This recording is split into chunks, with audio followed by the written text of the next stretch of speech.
Well, here we are. I see you, chat. I see you. I was about to start typing my replies to these questions, and then I was like, oh shit! My intro video is coming to an end. I better press Control 2 to begin the stream. For the Doctor Who stuff we did rotoscope. We did rotoscope a lot. We rotoscoped a lot. And I used to rotoscope like way more than I do now. For the TIE Fighter animation, a lot of that was rotoscoped. But I'm trying to get better though, so I've pretty much thrown rotoscoping away, and I'm trying to animate like a real boy these days.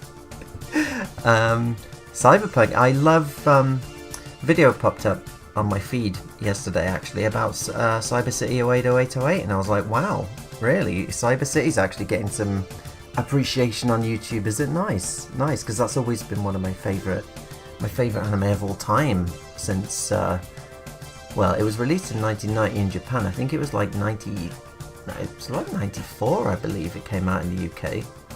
And I had it on VHS and it was just fantastic. Cyber City is just one of the greatest things. Anyway, as you can see, I've got, this was a very last minute thing. I was like, yeah, alright, let's make something in Kerbal Space Program. So I didn't have time to like make a special stream overlay for games.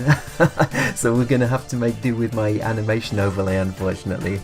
As you can see, I've got my calculator out, ready to calculate how many engines and thrust to weight ratio and that kind of nonsense. And yeah, I'm hoping that just OBS with display capture should run us fine, hopefully. Here we are. The sun has risen. The sun is high in the sky. So it's time. It's time to build some space planes. Who's played or knows what Kerbal Space Program is? Because most people watching me are usually watching me for my animation stuff, so this is probably quite a weird departure.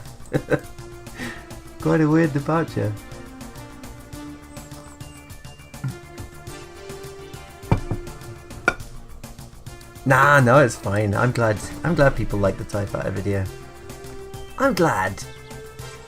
Let's go to the space plane hangar. We're gonna try building a space plane. Like, mostly in Kerbal Space Program, you're trying to build rockets. But I want to build a space plane. So let's give it a try, shall we? Let's give it a try. If you haven't played Kerbal Space Program, it's deceptively... It looks like a cute... We're going to launch some frogs into space game. But it's all like proper Newtonian physics. You basically end up having to be a rocket scientist to play it. And as someone who essentially failed maths at high school... Maths is my weakest, the weakest. I don't even know my multiplication table. And I never thought there'd be any need to learn, because, you know, it's too hard for me. I was always artistic brained, not autistic brained. I had the artistic brain, not the maths brain.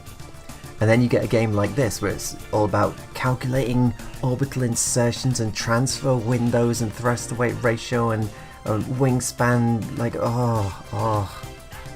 I tell you. Anyway, let's build something, try and get it into space. So I've tried to fit as much of the screen on my screen as I possibly can. There's a bit of stuff on the left here that's missing. Some of the parts are missing.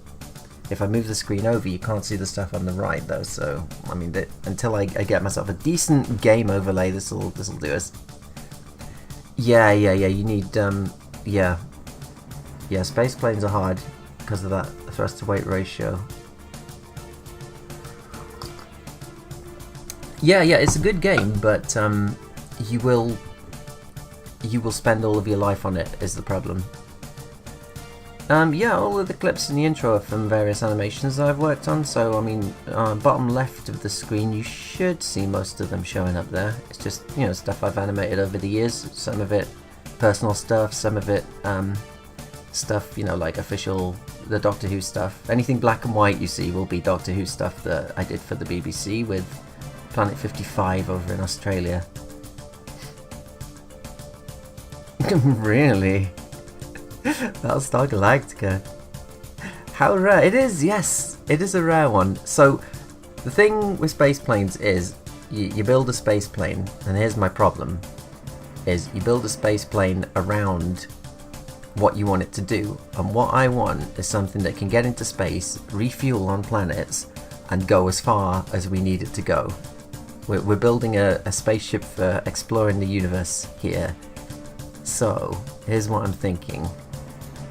We start off with this. Start off with our Mark? Is it what? Mark 1, 3? I always thought it was a Mark 3 command pod. Anyway, we can fit 3 in there. We can fit 3 in there. I've turned the music off. Sound effects are on, so we should get a nice mix. I didn't think you'd want to hear the same piece of music looping for 4 hours, so we got some Commodore 64 tunes playing. Anyway, right, so we'll start with this. We're gonna need some command and control things, so advanced reaction wheel, let's put a couple of them on there. I'm gonna auto strut everything. Basically, like I said, if you haven't played Kerbal,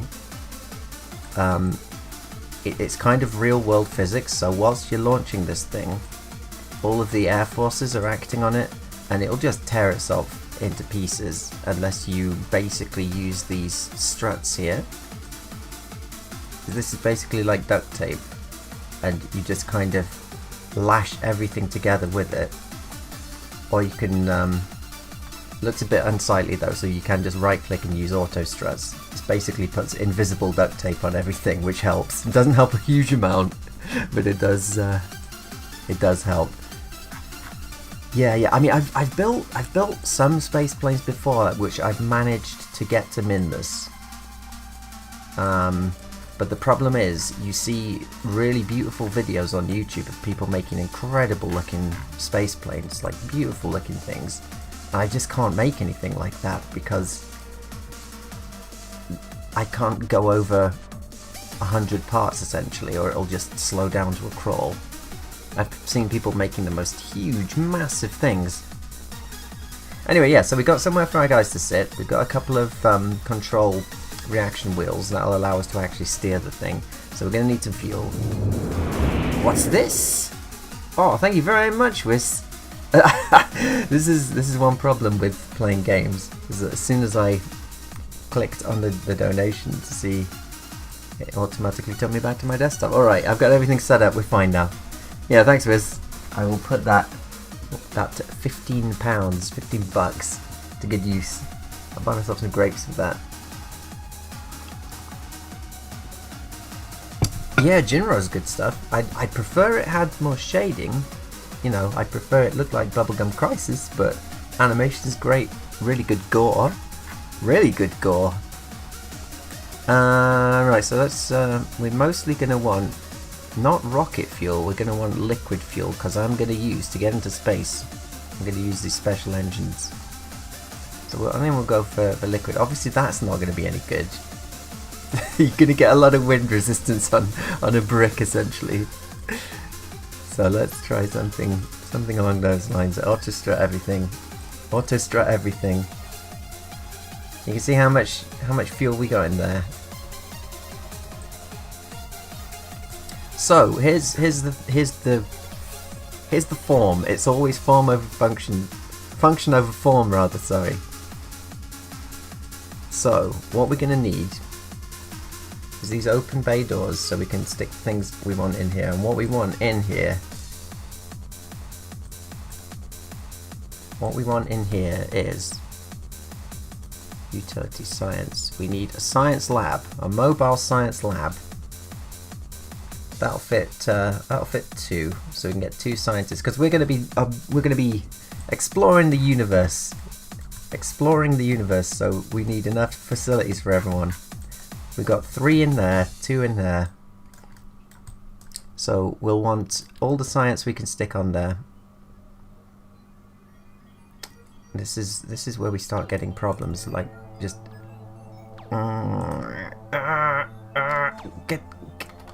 get in there.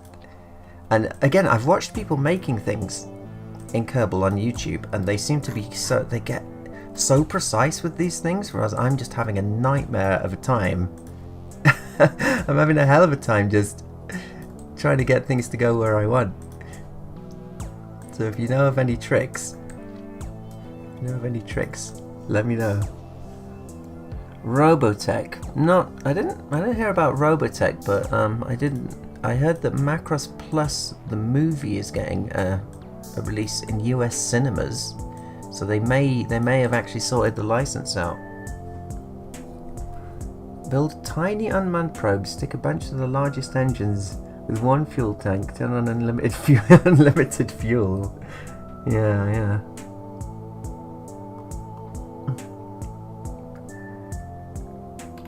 Yeah, I'm gonna go for the rapier engines. So I'm gonna need a bit of oxidizer for the closed cycle mode to get us into orbit, but mostly it's gonna be those atomic nerve engines. But yeah, let's get everything we need in here. So we're refueling, so we're gonna need one of these. It's so hard. It's so hard to get stuff to connect. Just I can slap it on the back here. So liberal use of the offset tool. So what this is a convertotron, a big one. When we drill up some ore, this will turn it into fuel for us, because fuel's your main problem in this game. So fuel tanks, we're gonna want a large holding tank. If it will let me, yeah, there we go. And we'll just clip it in there. It's fine. It's fine.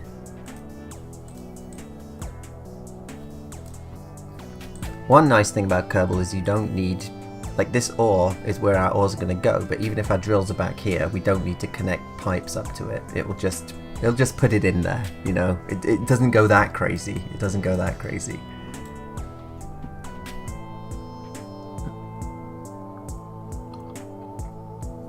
Oh, thank you. Yeah, I certainly intend to. I've been animating all day today, and thought I'd just take a bit of a break here after getting some food.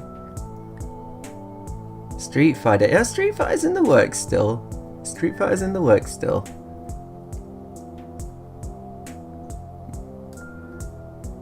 Look from the side and lower it down.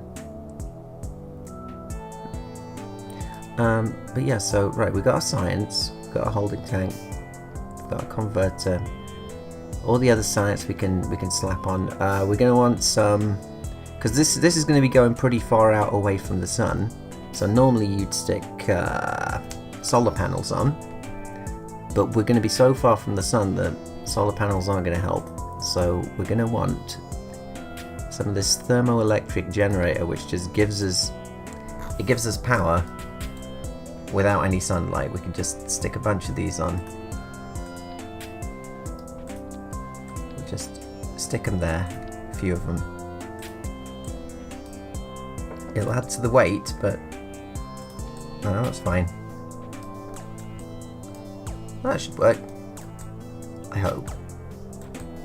And then we're gonna want our drills. So that's under payload, stick an upside down cargo bay, like so. And what I'm thinking is, we stick our drills, 2 of them, on the back of here, if I can get them the right way up. And then when they extend out, so we'll see if we can. Okay, not quite. We don't want to. I mean, it's fine if it clips through. The game still works, but you know, you want to make it look nice, don't you? So, structural. We'll get like one of these, get a couple of these modular things.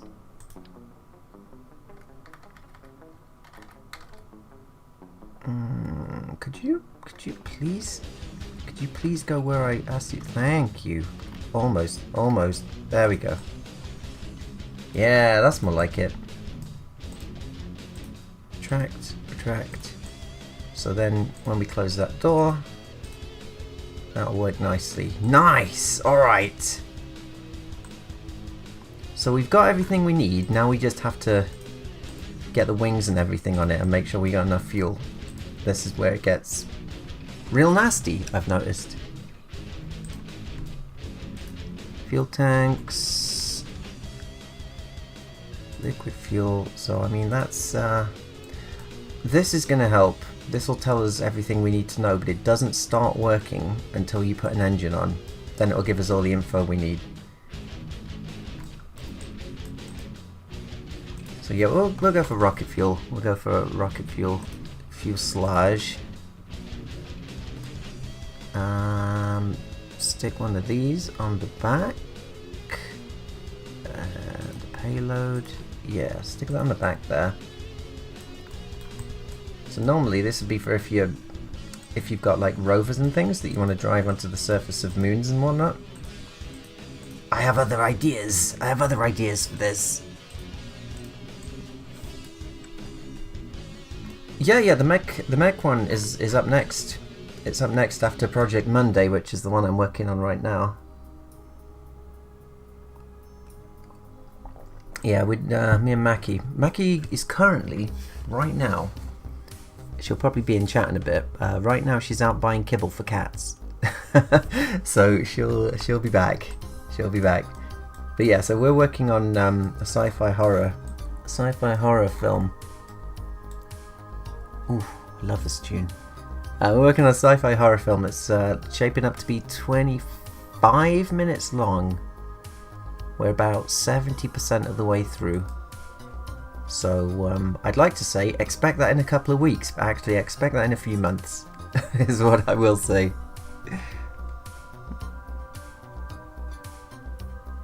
Yeah, I enjoyed working on the R-Type one, yeah. It helps to line up the orbs and not want to radial mount them? Oh, you mean when you move, yeah, right, when you move down. Yeah, so what I'm going to do in the back here, because when we're out in space we need some way of communicating back with home base, so we're going to need the most powerful big ass satellite dish we can have. We're also going to need some batteries, so we get these large batteries, these battery packs, stack a few of them.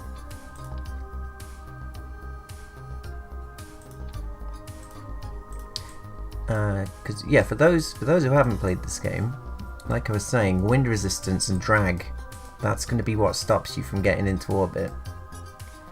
So there's no real place we can put this satellite dish without it causing huge amounts of wind resistance, other than sticking it right at the back there. And then when the door's shut, you know, there's no... It's basically a giant phallic-shaped object. The wind's not going to get anywhere near that. But I don't know the way wind resistance works in this game. I will elaborate later. But that's been one of the main problems. I cannot get up to speed because the wind and the drag are just so bad. I mean, this obviously this will cut through the wind like anything. It's just a torpedo. But once we get everything on there, it's going to become a nightmare.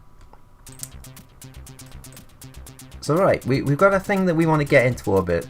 This is what we want to get into space, and we got everything we need in it. So let's slap some wings on and some few more fuel tanks and things. Maybe one of these on each side.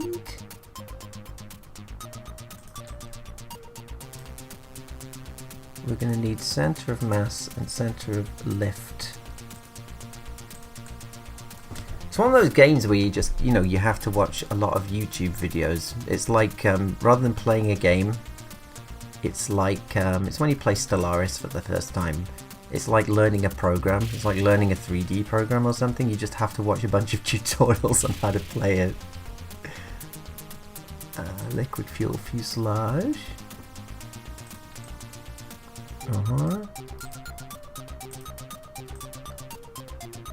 And another one. Guess we'll leave it like that for the moment. And oh no, actually, hold on. I'm gonna want my atomic engines. So here's what we're gonna use when we're in space. One second, liquid fuel.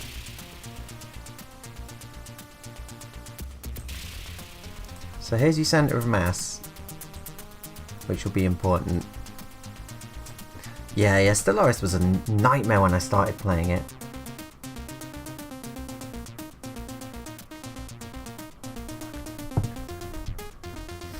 Why use capsule as a command module rather than a spaceplane cockpit? Mainly for aesthetics, because what I'm thinking is,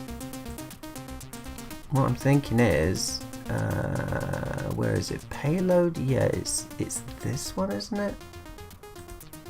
So I get myself a fairing like so. Auto strut it, and then at the front,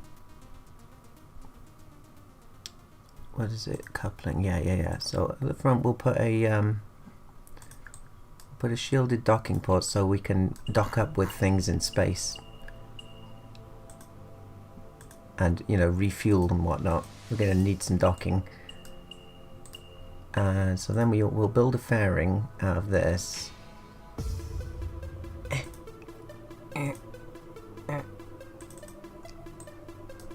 And so then it just kind of, it's still pretty aerodynamic, but it looks kind of cool, I guess. It looks kind of cool, you know. I'm making an SSTO. I'm trying to anyway. It's gonna go horribly wrong. but hopefully maybe chat can help me. Oh shit, we dropped 97 frames on OBS. Interesting. Interesting. Actually, one second. I think I know why. Here's a pro gamer tip, chat. When you're streaming, always turn your torrents off before. Which I have just done. So now we should be fine. Right, so when we're in space, this is what we're going to be needing. We're going to be relying on. Come on. Symmetry. Get in there. We're going to be relying on these engines. These nuclear engines. There's a large selection of engines for this game. Most of them for rockets. Here's what we want for space planes.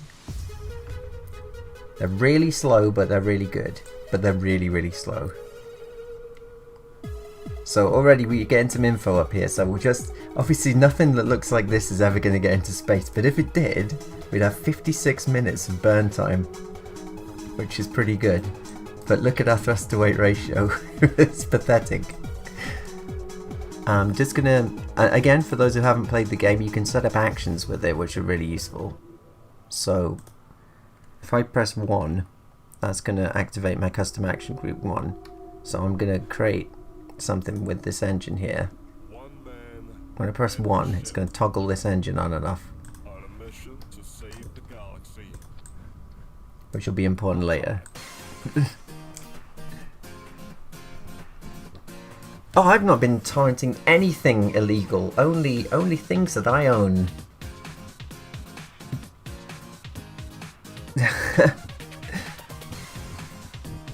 Do I stop doing something? Nah, YouTube's just terrible with notifications, I think. You have to ring that bell and press the subscribe button and all of that stuff. So I'll put those in there like that. What I really want, your center of mass, yeah, you're going to want your engines to be where your center of mass is. If my engines are right back here, when we're in space, I'm going to thrust my engines and it's going to go spinning around. You know, it's got to be balanced. It's got to be balanced. So that's for our space engines. Again, we've got to reduce drag, so we'll put, I don't know. It's not going to look pretty. It's not going to look pretty. Just would. There we go. Put a couple of those on. Make sure everything's all strutted up. So those should do us okay once we're in space. Now we're going to make sure we can get into space.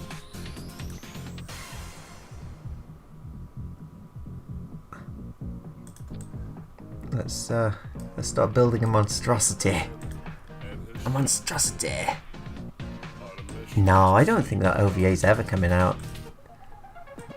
I've heard various conspiracy theories as to what happened with it. Like Araki wasn't happy with it, so he. But I mean, that's even if Araki wasn't happy with it, what? He's gonna call up the studio and go, I know you put like millions into this, millions of yen anyway. You put a load of money into this, but I don't like it, so you're not allowed to release it. Like that wouldn't happen. I don't think that would happen. So who knows? Who knows what? Because that's the thing, isn't it, with Japan?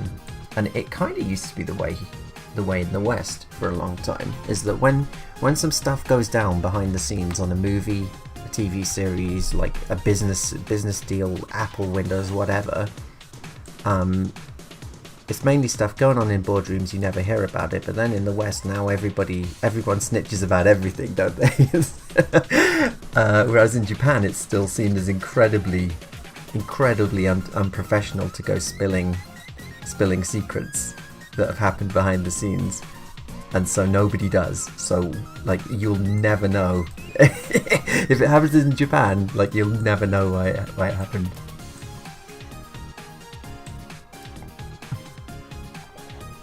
Like all of those Star Wars, what was it? Rise of the... What was the last one they did? Rise of Skywalker or whatever. Like all of the stuff you heard coming off the set about how this person didn't like this and this person didn't like this member of staff. Like you'd never hear stuff like that coming out of Japan for good or ill, really. You know, some people say it's good to get all the information out there.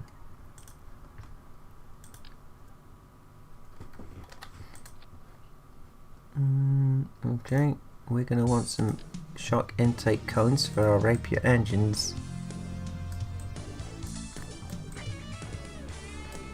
So here we go. Here we go. Let's stick a bunch of engines on the back. I think we can use... Is it under structural? Yeah. We can use this engine mount. I think, if it will let me. If it will actually let me.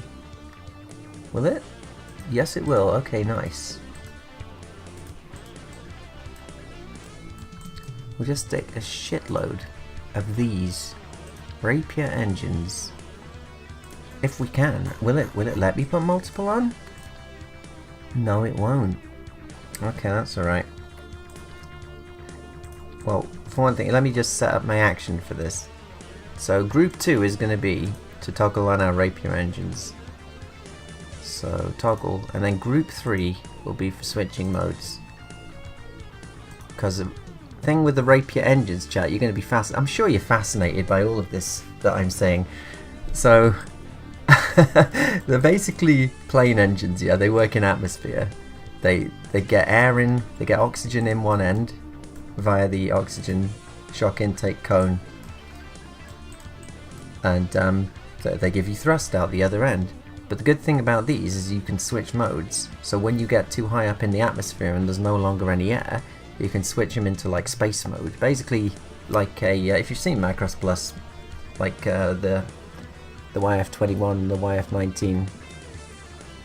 You see when it goes up into atmospheric ceiling and it just kind of cycles engine modes, and suddenly you've got a space engine. So they're pretty great, and they're the only way you're going to get a space plane in Kerbal Space Program into space, essentially.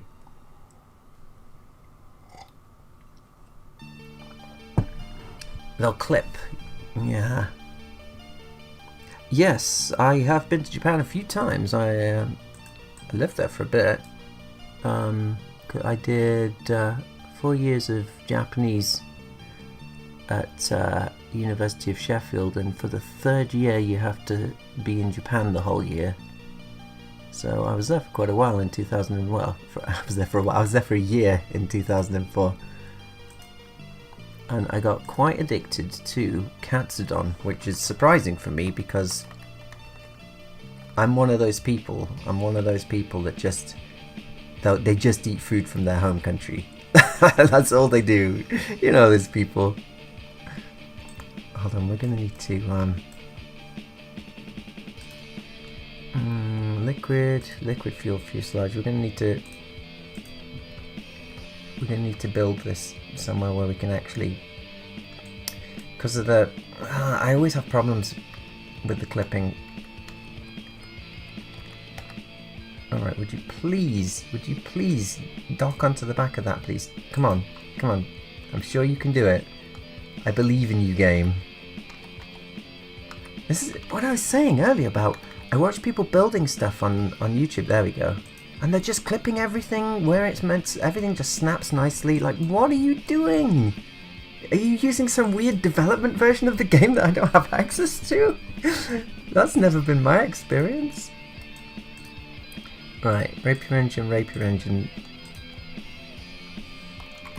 Grab this, put it there, copy it,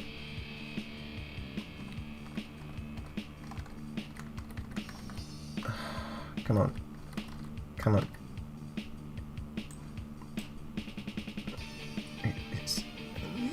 it's giving me problems,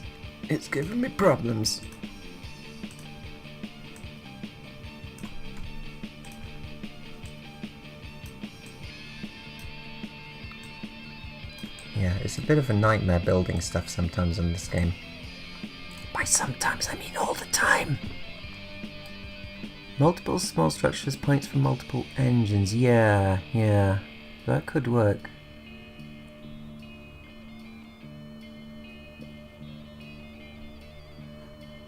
There you go. Nobody knows the Himitsu about why it died.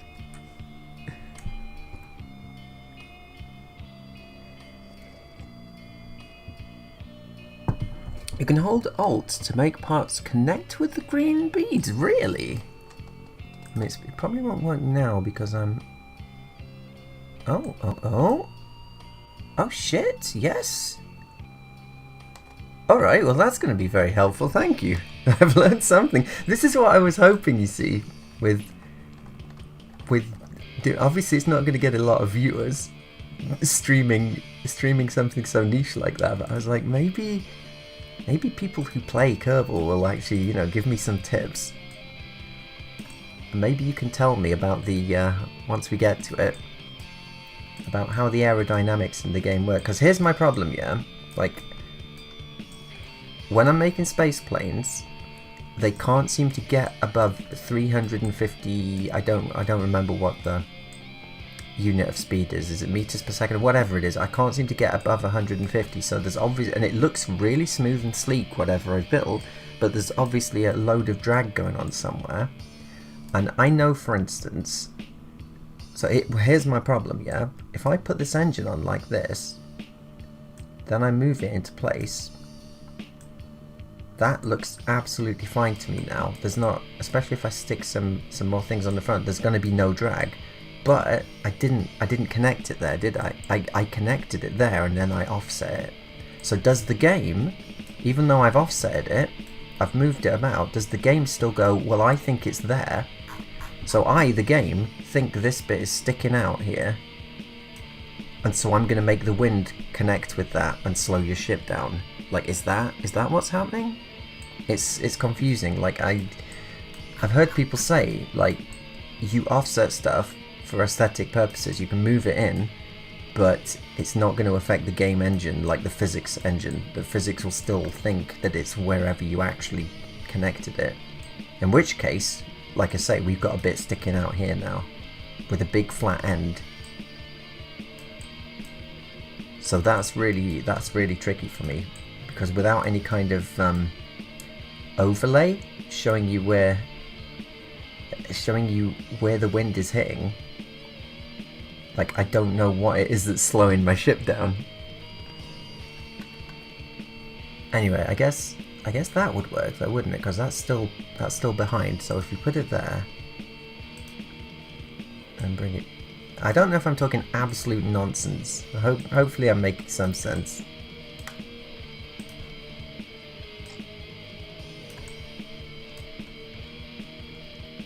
Effects track is empty nodes. Yeah, I heard that. I heard that because also with nodes, there are nodes on the backs of the engines, so supposedly if you're actually getting drag from the back of the engines even though the wind isn't facing them. If you have that radial attached, it has an empty front node. What do you mean by radially attached again? Because I know there's a empty thing there, so what I'm thinking is I need more fuel anyway, so I'll just get one of these, and if it'll let me, which it's not going to, if it'll let, I should have done this in the first place, shouldn't I?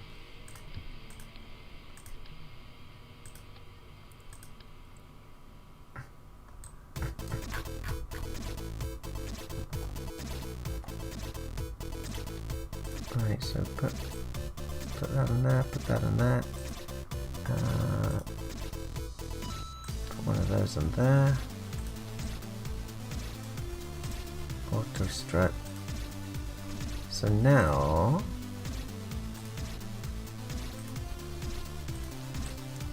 when we start putting these things where we want them, should be fine. In fact, Maybe I should put these on top of each other here and then put them inside.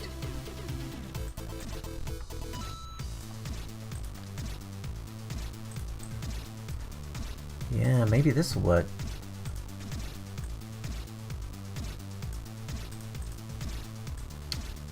But yeah, if I knew that the game...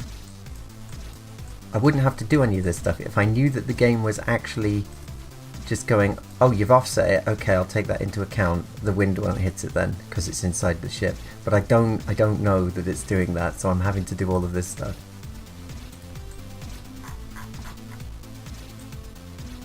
So we'll do that. We've got a nice rounded edge.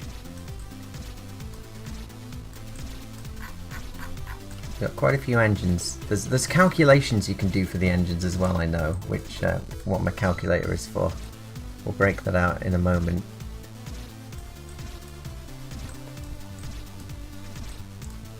Maybe bring it a little bit right. Yeah, that'll do, won't it?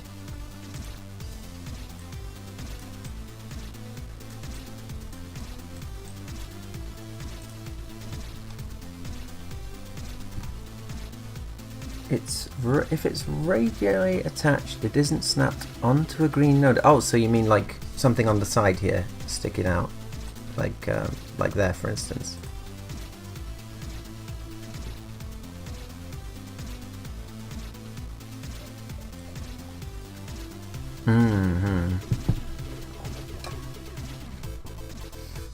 Oh, really? There's a mod. Yeah, I've as you can see, I'm using the Kerbal Engineer mod just because it actually tells you how much thrust, delta V and whatnot you have, so that's really useful. Because my computer is having trouble running vanilla Kerbal, I'm thinking like, yeah, I'd probably better not go crazy with the mods. So I don't really have many at all. I've got this, and I have like a time control one because the time warp in the base game just isn't good enough. When you're going to need to do a burn of 30 minutes real time, I don't want to be sat in front of my computer for 30 real time minutes, you know? Anyway, let's figure this out. So let's assume that this is our finished spaceship, just minus wings. So the mass is 200. The mass is 200. That's pretty easy to remember. Let's go to the calculator. So if I remember correctly, the way to calculate how many Rapier engines you need is you take your mass, which is 200, and you divide it by 30. And that says, but that can't be right. That says 6.7, we'll round it up to 7. That says we need 7 Rapier engines. We need more than that, don't we? Like, just looking at this thing, we need more than 7 engines. I mean, obviously we've got 12, so we've got way more than it's telling us, but we need... That can't be right, can it? Yeah, I used to play loads of StarCraft. In 98 when it came out, yeah, I played loads of StarCraft. We had... because I basically lived in an anime house with all of my student friends, and so, you know, all of our computers in the house were connected up, and we just used to have like big 4 or 5 player StarCraft battles. It was good times. The only problem with StarCraft and Brood War is that, and here's the existential crisis of StarCraft.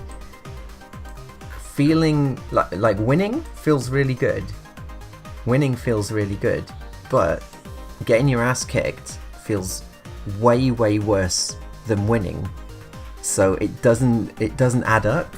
You'd need to win 20 times to make up for losing once, is the way I felt with StarCraft. So I'd just be angry all the time. I'd just be angry all the time, just losing at StarCraft. So yeah, I stopped eventually. Anyway, let's stick some wings on it. Wings are here. So that's where this pointy blue thing comes in, chat. That's our area of lift. That's our aerodynamic. So center of mass is this thing here, and you want your lift area.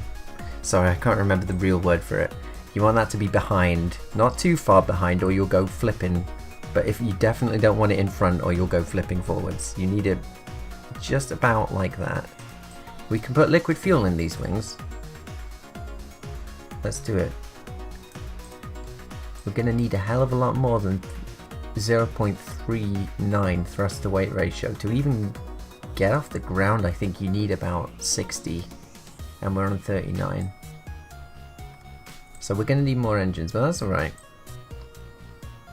That's okay, we can put more engines. But we're going to need a lot of wingspan to provide the lift for such a large beast, I believe. And again, this is all coming from someone who's terrible at this game. So I don't know why you're listening to me. I'm terrible at this game.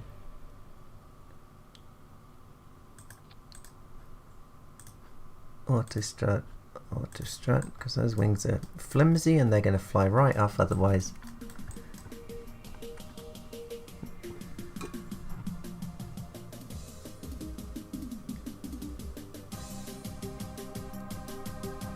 Yeah, it's that. What I found that once I get to about 400, is it meters per second? Then that's when the rapiers really come into their own and start kicking in, don't they?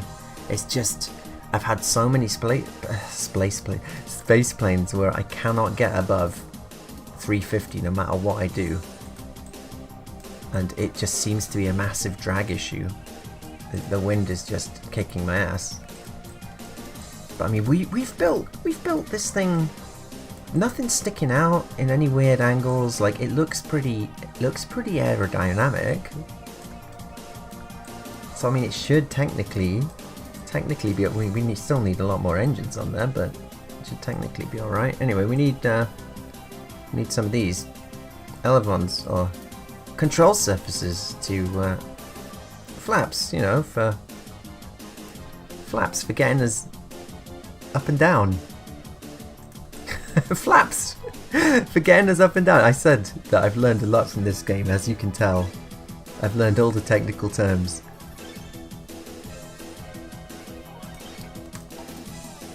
I have seen people get space planes into space in Kerbal using almost no wing area and about 2 flaps. I've seen insane things, and I just don't know how they're doing stuff like that. Because, you know, they're tutorials by people who they're not using like God mode or anything. They're doing it properly. It seems so strange. It doesn't seem to be my experience of the game at all. We'll leave it like that. Alright, so that'll do for up and down. We need for left and right as well. May as well go all in and have the big delta wings. I mean, it just looks like a plane. It's ugly. But this is a test, you know? This is a test. We're just trying to get it into space. Here at Ota King Aerospace, we're doing some experiments to see if we can get ourselves up there.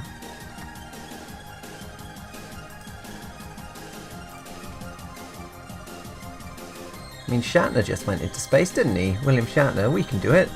Surely.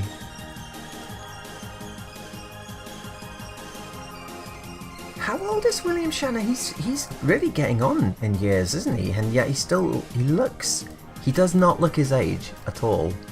What kind of clean living lifestyle is he doing? Because he seems immortal.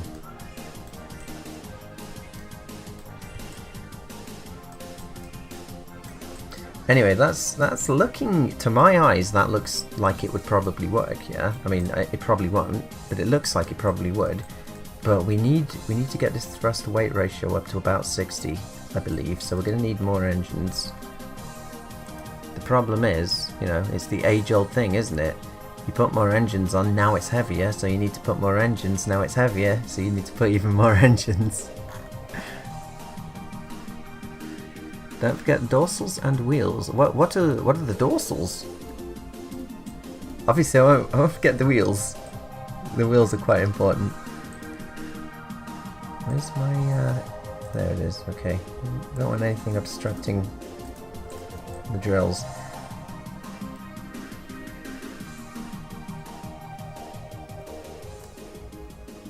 $91.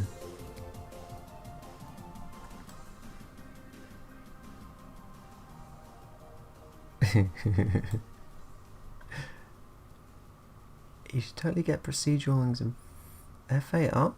So good for detail. But are those mods for Kerbal?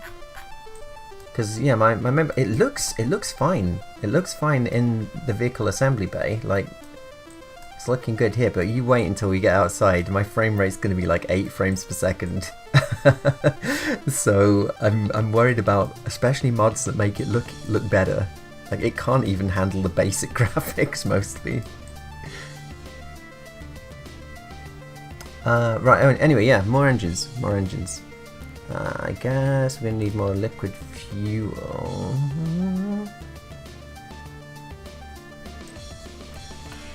Maybe I should just grab one of these and just slap it on the side there. That hasn't done much for thrust to weight ratio though.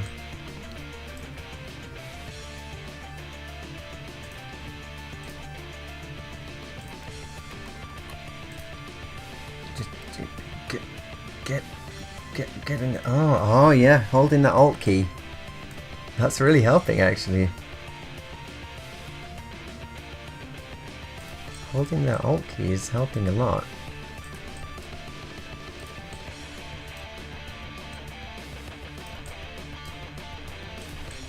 Now this is the music we need to get us pumped up for going into space.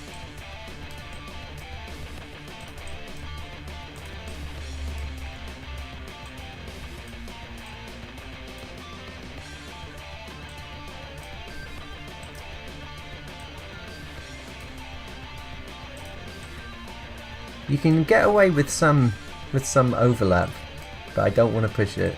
I don't want these engines adversely affecting each other and the whole thing exploding. I mean, you know, make no mistake, the whole thing is going to explode. But that's fine. We'll work it out. None of us are going anywhere until this thing's in space, chat. I'll see if you leave, I'll know. Do you think a thrust to weight ratio of 55 will get us into space? We can try, can't we? We can try it. Let's put some wheels on it and give it a go.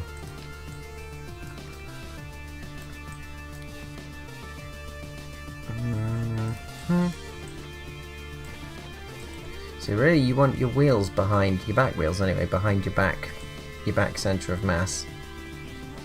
So that's a bit too far forward actually. Maybe if we grab this and move this forward.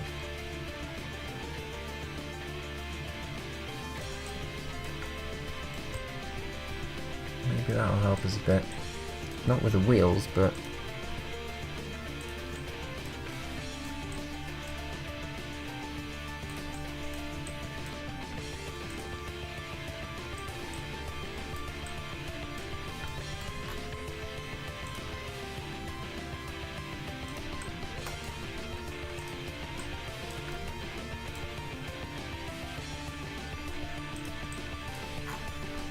still don't know the shortcut for oh, middle click.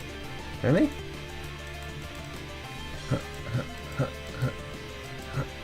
Is that's not turning symmetry on or off at all. Oh shit. Oh no, what have we done? Okay, there we go, I see. Anyway, I want that off, so I can put that there. How's it looking? It's too high up. Grab down a little bit, maybe not too much. Oh, here's some R-Type. A weird R-Type remix. There we go. They're pretty much on the same plane. That's fine, isn't it? This is fine. Anyway, we're pretty much ready. Let's set our staging up. So, here's our engines. We want to make sure they're where we want them.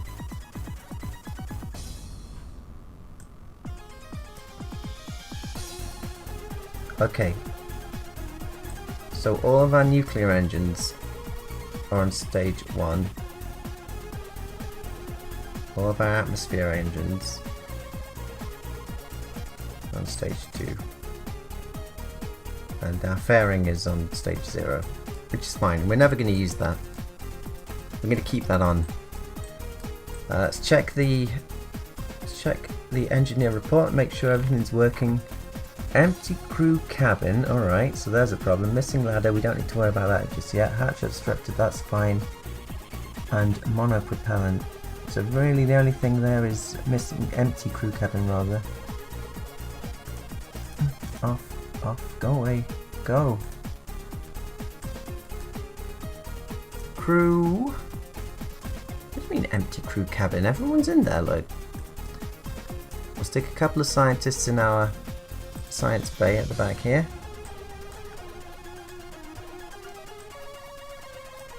We got Jab. We should probably take. Where is Valentina? There she is. I want Valentina there. As you can see, I've been leveling my Kerbals up. Anyway, yeah, sorry. I took my eyes off of chat there for a moment. Let me see what you're saying. Also change the display angle for this so it doesn't clip. There's nothing as ugly as clipping. We don't want it clipping into those engines. That's fine. But that's beautiful. Right. Let me catch up on chat and then we'll attempt to launch it. We'll call it. What should we call it? Mackie's here. Mackie, what should we call it? What are we going to call this monstrosity? Give me your suggestions, chat, whilst I go back here and have a look through what you've been saying.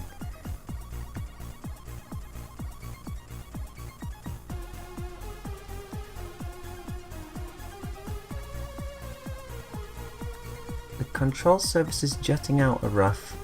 Procedural parts actually lag you less. I see. Oh, it will definitely veer to the left or right. That's absolutely guaranteed. I don't know how to keep these things steady. They're like shopping trolleys. It's always left or right with these things.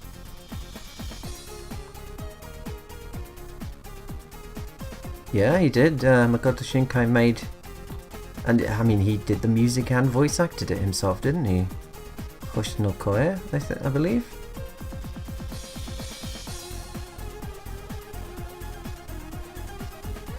Oh, okay, right. Yeah, reduce the tail sizes. I will definitely do that.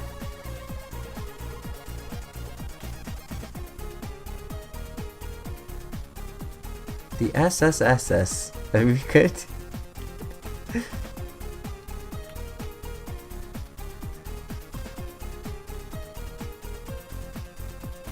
Oh, right, okay.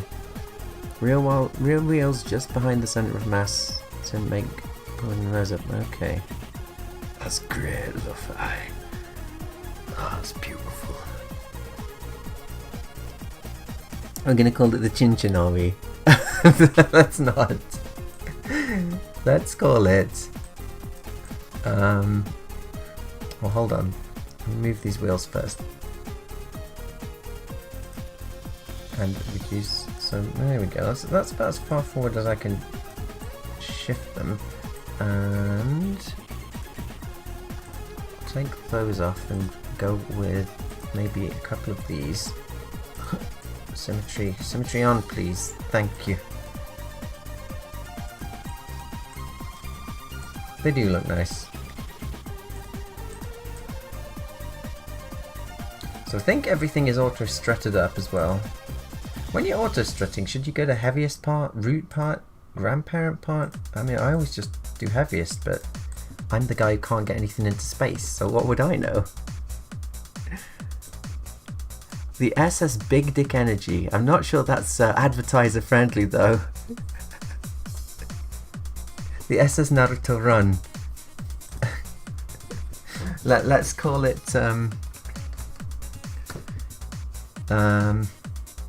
oof, I don't know. Damn, I can't think of anything. Someone's gonna have to think of something because I can't think of nothing. Pomp.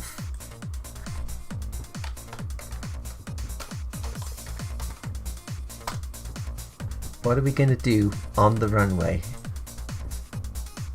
Alright, so you know we're missing some stuff, like there's more science stuff that we need to fit in here and whatnot, but none of that's gonna help us if it doesn't go into space. So, and if let's say we do get into space and we don't have enough fuel to do anything, so we'll figure all that out once we got it into space. Let's see if we can. We're gonna need some lights as well, but like I say, let's give the pomp a try, shall we? Onto the runway. Also, let me save it.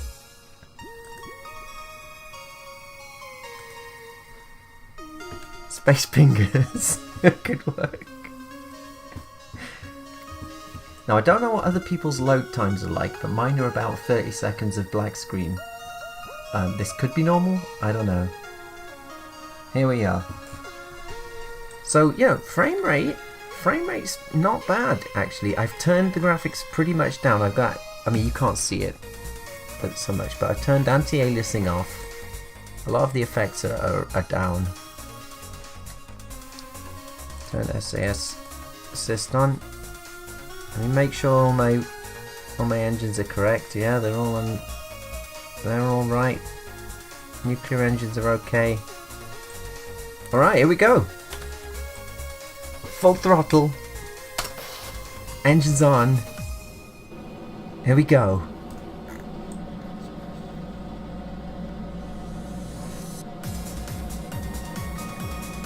I mean, it seems alright. Is it gonna? Are we gonna get any lift? Do you think? We've got takeoff speed.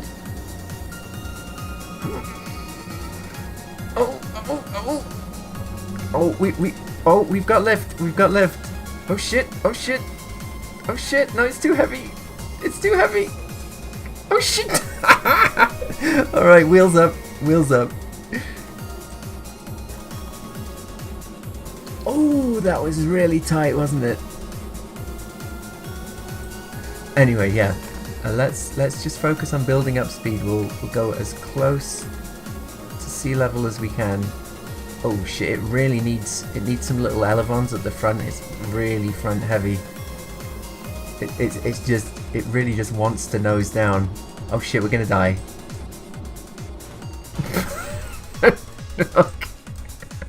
Oh, he's still alive. He's still alive. He's going back to shore. Look, he's going back to shore. Oh shit! Look at him go. Well, I think that was highly successful. Nobody died. They're all still. Oh no, okay. The crew module flew off, and it's probably at the bottom of the sea. Anyway, we learned some things. We'll revert to space plane hangar. Takeoff speed is 235. Really? What CPU do I have?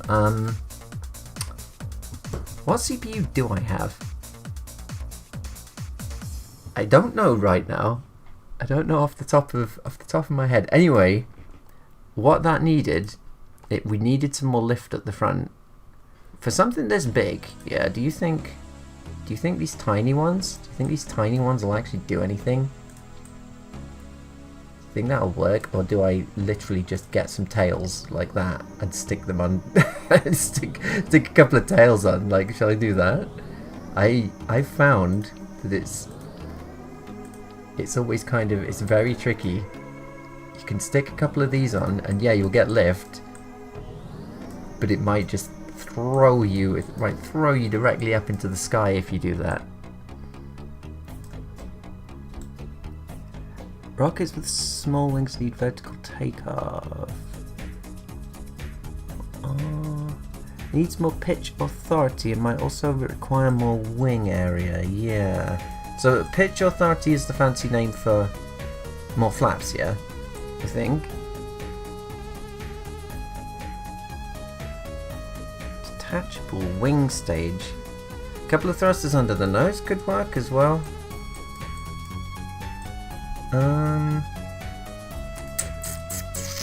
Let's auto strut these. Let's give it a try with these and see if that. I think we need. Well, I don't know. Let's give it a go. Let's give it a go.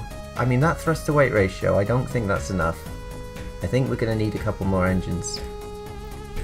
Maybe if we just stick a couple more. I mean, now it's 60. Now we're talking. Maybe put them somewhere a little bit nicer looking than that, though. You see what I mean by I want to make something that looks nice, but you can never plan this stuff out. You take it onto the runway, it doesn't work, so you need to strap more engines on, and any kind of beautiful design you had in mind is now a mess because you just put in stuff wherever it'll fit. I mean, I guess I could do this.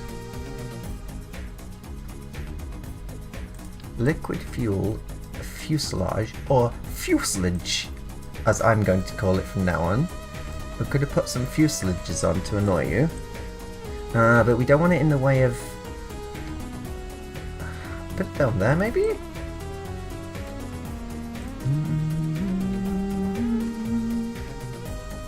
Oh yeah, that alt key. That alt key is working very nicely. Thanks for that tip. Oh shit! I tell you what else. We've got 2 shock cones for all these engines. We're gonna need a lot more than that. I'm surprised that thing flew at all. We're gonna need some more shock cones. How's that? That's a bit better.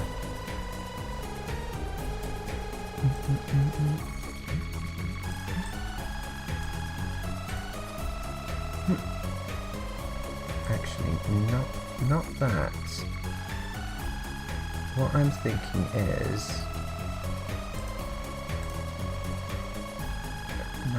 No. Take these broken wings. Learn to fly again. Learn to live so free.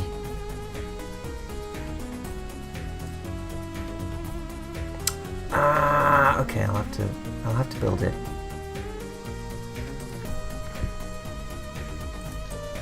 I just want a couple more engines on the back.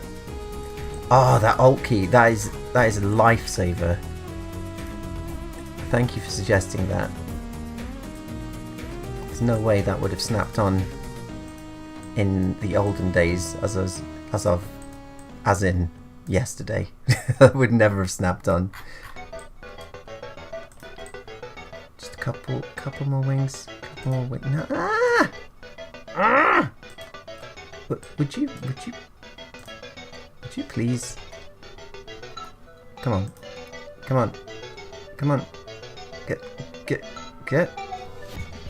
Get on there. Get on there. With you in a second, chat. Get on there. Okay. Match it up. Yeah. All right. We're almost at 60. I'll say that's okay, and we'll take a look.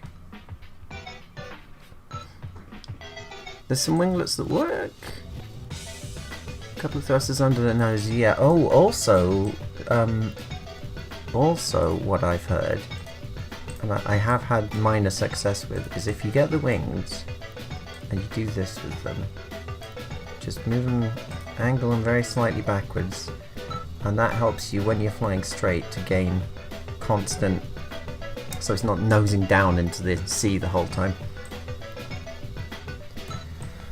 Now these things at the front, I think they're probably overkill, and we're gonna go flying. Not in the good way either, but let's give it a try. Either can't lower the real wheels to give the wings more angle. It has more than enough power. Check the center of gravity and COP, that's the propulsion thrust. We seem alright. Okay, we'll use these little the advanced ones.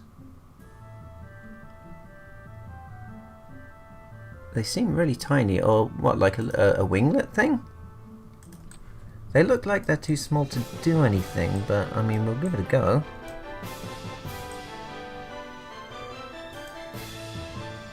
Oh, thank you.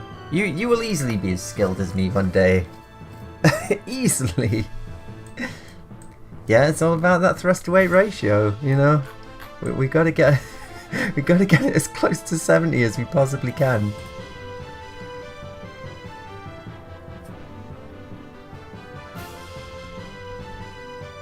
Okay, so this one probably isn't going to work either, but we're getting closer. We're getting closer. You can get more elevator authority by bridging center of pressure and center of gravity closer to each other. Right, right. Okay. Anyway. How's it looking? Nothing's wobbling too much. How are our pilots? Everyone seems alright, look. They can't see shit, but you know, you don't see much in a TIE fighter either, so it's fine. You've got your instruments. That's all you need. How do you cycle through people again? I forget.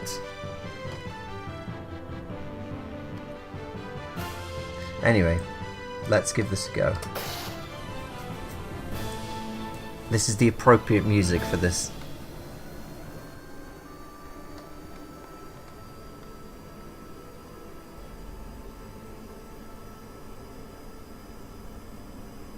Might need to use multiple of the R8s. Are they these? The R8 winglet, yeah. Well, let's see. If it doesn't work, we'll put some more on. So we just make it to 150 by the end of the runway. Let's pull gears up to reduce.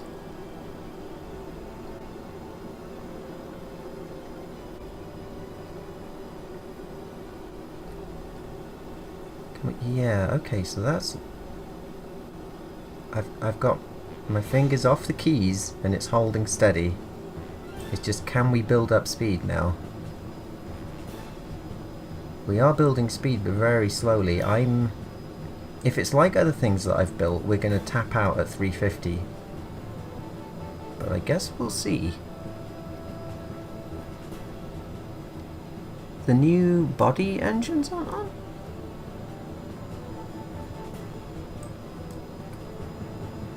Let's nose down a little bit. Oh. Alright, so we're going to get to 350, but it's starting to slow down. We're not building as much speed. If we can just get to 400, we might be okay. There's our fuel resources. But the speed's going up so slowly now, I don't think we're going to make it to 400. I think it's going to stop. But we can nose down a little bit. A little bit more. A little bit more. Oh. Angel of Death! Infamous. Butcher. Angel of Death. Alright, we've hit the sweet spot. Look. If you look at the Rapier engines, the fuel flow's really going now. The thrust is climbing. Now that we've gone past 500, we're safe now. So the next, we've got past our speed issue. We're going fast enough. The next thing is it going to rip itself apart? Is it going to rip itself apart? Because look, the speed's really going now. And will we have enough oxidizer and liquid fuel to get us into orbit?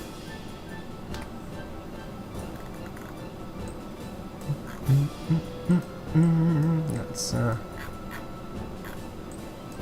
Probably doesn't mean much to anyone who hasn't played Kerbal, but don't worry.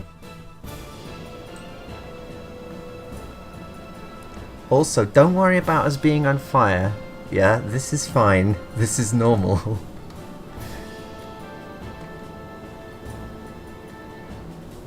This is fine. When you start worrying is when you start seeing heat gauges appear next to various parts saying that you're overheating and about to burst into flames. And, you know, not in the good way. This is the good way of bursting into flames. This is what we want.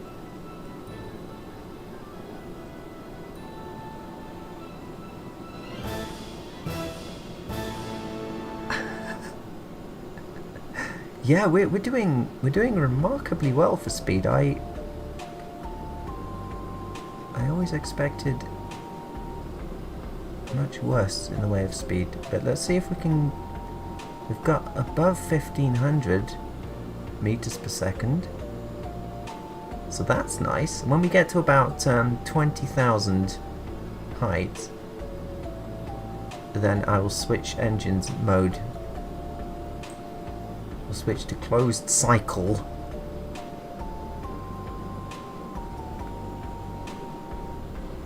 I think so. I think low orbit needs lower. So alright, the speed is dropping.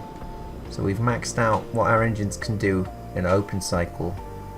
I'm gonna hit 3. I'm gonna hit group 3. You ready? Here we go. So if you look at our resources, top right of the screen, look at that oxidizer. I'm blowing through that oxidizer.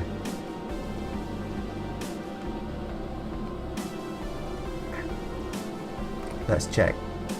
So what we need to get, this is our apoapsis, this is our highest point. We need to get this above 70, above 70,000. When you're at 70,000, you're in space. You've left the atmosphere. Can we make it before we run out of fuel though? That's the thing.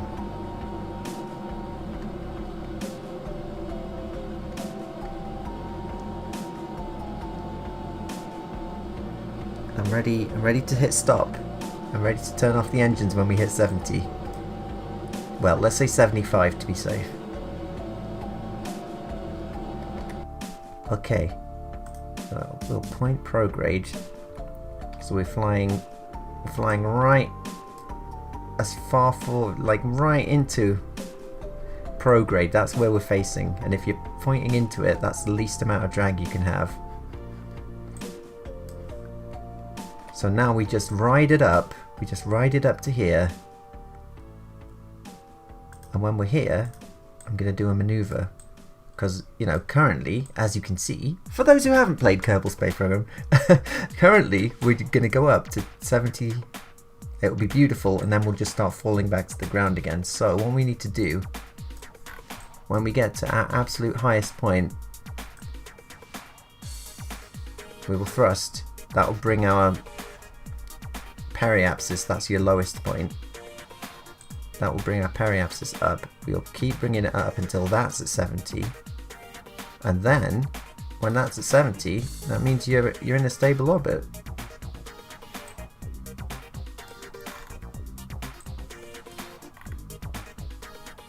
So, as you can see, it's given us some maneuvering here. We're going to need to fire our engines for 14 seconds. And we're going to need to do it when we get here, which is in 2 minutes.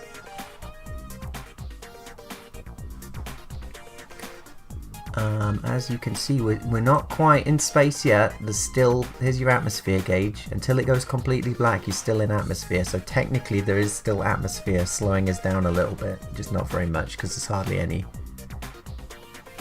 When we get to 70, we're in space.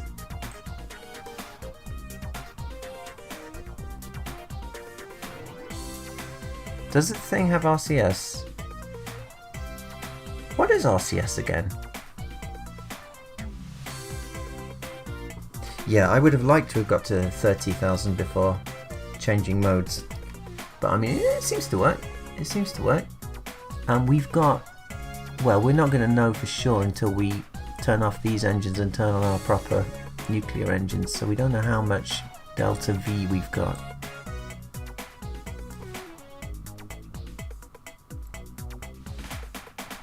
Yeah, it looks like we'll get to orbit. Anyway, burn time is 14, so you double that, don't you? And again, I'm terrible at maths, but 14, 28, what's twice 14? That would be 28, yes.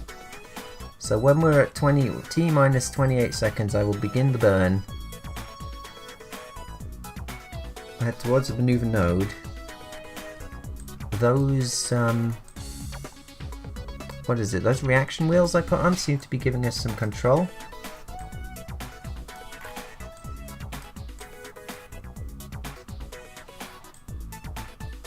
We're in space! We're in space!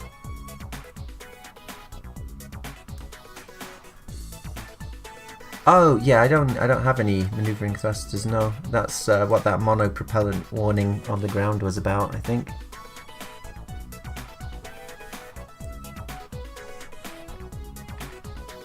Okay, 42, 40, 41. When we get to 28, we're going for it. We'll only need 13 seconds of burn, and you'll see this. You see the if you learn 2 words from Kerbal, it's apoapsis and periapsis. Here we go. Watch this blue circle. So once that gets to 70, there you go.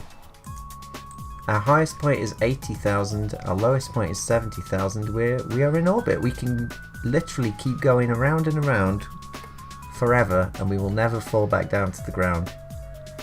We've reached stable orbit, chat. Excellent. So, I'm going to turn off these engines. We won't be needing these.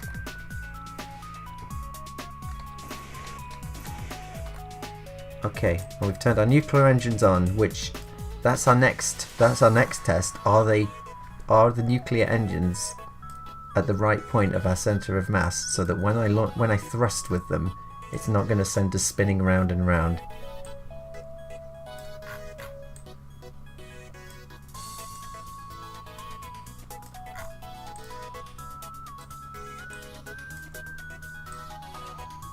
Beautiful.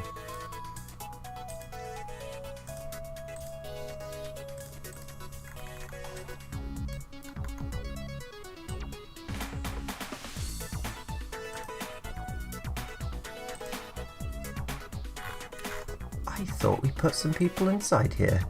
Did we not? Oh, we did. Here they are.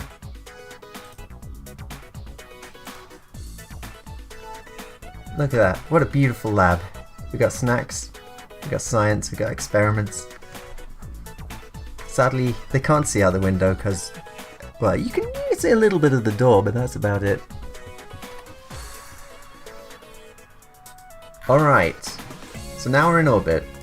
Let's test if we have enough delta. We've got 5,000 meters per second of delta V. That's pretty good. Delta V is a fancy word, which basically just means how far you can go.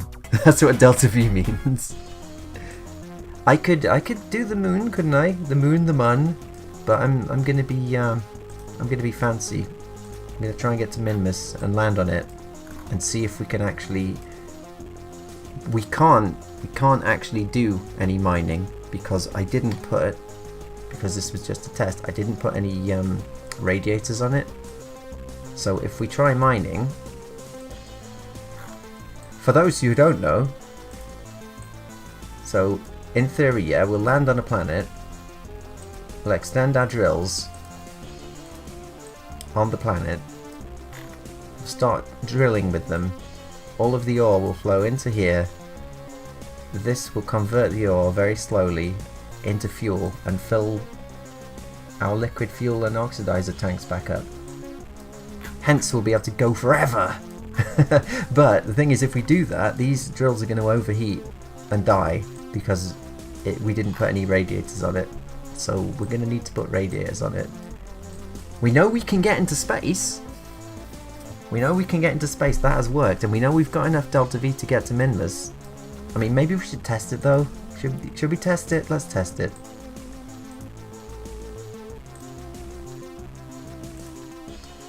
Now the good thing about being in space, obviously, you don't need to shut any of these doors because there's no wind resistance. You don't have to worry about drag anymore.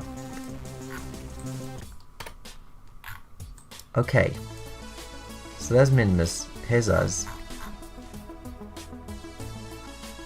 Now I've heard that if you create a maneuver, a descending node or an ascending node, that's your best chance of getting to another planet. That's like your most efficient way of getting there. I'm not sure how true that is. Let's see. There we go. So if we do that, if we thrust for almost 1,000 meters per second, and we've got 5,000, so that'll bring us down to 4,000. That will get us an encounter with Minmus. Minmus is over there, but by the time we've done our burn, Minmus will have moved around to here. Like, luckily the game calculates that for you. Thankfully. You can tell why nerds like this. I'm not sure this would be Mackie's kind of game. You think this is your kind of game, Mackie? So anyway, that'll get us a nice capture into the sphere of influence or gravity of Minmus. If we don't do anything, after that, we'll go flying out. But, you know, first things first, we'll get ourselves into sphere of influence, and then we'll stabilize our orbit, and then we'll land. So, in order to do that, we have to wait until we're here. Then we have to point ourselves down at the following maneuver node. Oh, yeah, it's, as you can see, I'm moving, but it is very slow. We might need to stick more of those reaction wheels for faster movement. Yeah, we're quite slow in space. And I'm also thinking we've only got 2... let me shut these doors just to get them out of our face. We've only got... Oh no, hang on, we got 4. Okay, that's not so bad. If we only had 2 nuclear engines, we'd be getting nowhere especially fast. We do have 4. That's not so bad, I guess. Anyway, the blue icon here is our maneuver node. That's where that's a target. That's where we need to be aiming.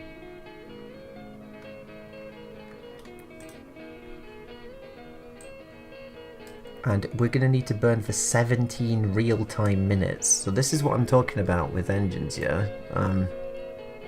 I don't think 4 engines is enough. I think we're going to need a couple more. Because 17 real-time minutes. Does anyone have time for that? I'm not sure what the best angle for Minmus is. This is the latest update to the game, and apparently it's got like fancy stuff like transfer windows, calculators and things. I can't see any of them. Anyway, yeah, so we've got to burn for 17 minutes. We're already 4 minutes to the... Yeah, let's give it a try.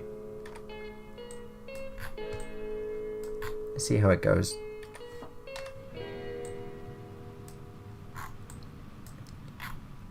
Yeah, it's stable. We're not flipping around, so we got the engines in the right place. It's just that I don't think we've really got enough of them. Because, you know, 17 minutes 26 seconds. That's a lot of burn time. What do you think, chat? Back to the hangar. Stick more engines on it, and we could stick our radiators on at the same time. You do a separate plane alignment burst first, and then optimize the injection for the apoapses to be exactly the planet's altitude. No, I know what you mean, but yeah, that seems quite fancy. That's a bit too fancy for me, I think. Like when you're flying around to the various planets. Here are the various planets, chat. So here's Kerbal.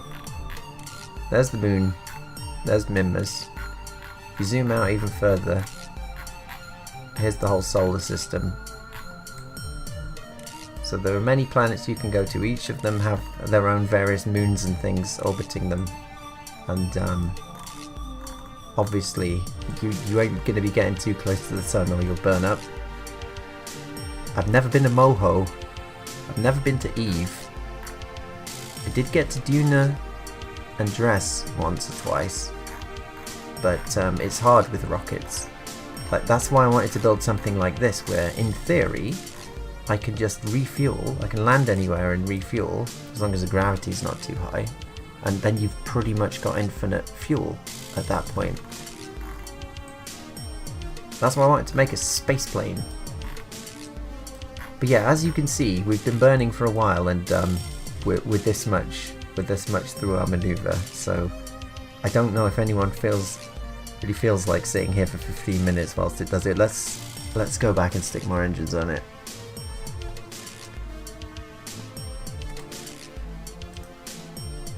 But yeah, success. We can get into space, and it's stable and it works. We just need to put some more stuff on it. So now we can get fancy, I guess. So what I'm thinking is, shall we do a coffee break? We've been going for an hour and 30 minutes. I think we need a coffee break, don't we? Surely we do. So I am going to go and get a coffee. I'll see you back here in a couple of minutes. In the meantime, don't worry, I got you, fam. I will give you these beautiful things to look at. See you in a moment. A very special cup of coffee. A new standard in richness. A new standard in pureness. Blended together to give a new standard in smooth. The Gold Blend standard. Only from Nescafe. It's only memories of Earth and the rich smell of this coffee that keeps my spirits up. Coffee. At least we'll reach our destination soon. Coffee.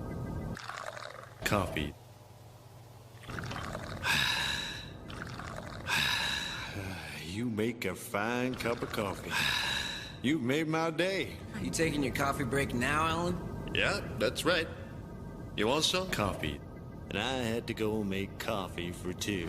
Hurry up, would you? My coffee's starting to cool off. Coffee, my salvation from my day-to-day drudgery. Coffee. A little bitter, but still an excellent blend. Boy, you should switch to decaf. Hello. I'm sorry to bother you, but I'm having a dinner party and I've run out of coffee. Come in.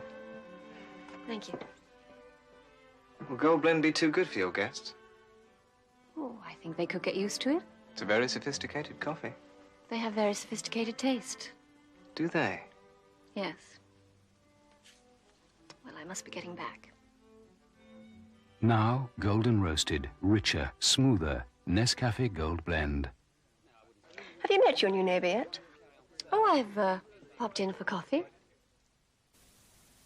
Come on, Dad. You're playing Vicky, not Andre Agassi. Don't be so sure. Agassi. Hi, call me Andre. Nescafe, Andre? You bet. Nescafe sure is coffee at its best. That's the best thing served to me all week. Who's up for doubles?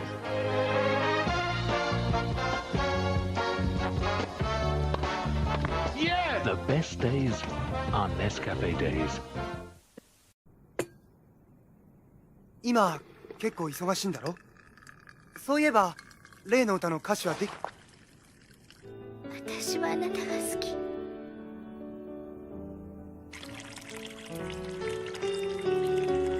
Days looking new and bright, and you're gonna start it right. Folger's starting to brew, the aroma's calling you. The best part of waking up is Folgers in your cup. Mornings are brighter with mountain-grown Folgers because mountain-grown coffee has more enticing aroma than any other kind. The best part of waking up is Folgers in your cup. Please enjoy this footage of velvety smooth beans, followed by a well-shot close-up of a hot brown liquid that's brewed by mixing heated water. All over the world, the word for great coffee flavor is Nescafe. We're the world's favorite brand of instant coffees. In America, Nescafe's great flavor comes two ways. We're the world's best-selling too. Nescafe Regular in the red label. If Nescafe can please the whole wide world. And now Nescafe Decaffeinated in the green label. We can sure please you. Same kind of flavor. Nescafe Regular, Nescafe Decaffeinated. What's your pleasure? お嬢さん方を応接室に。はい。美味しいコーヒーを入れましょうかね。美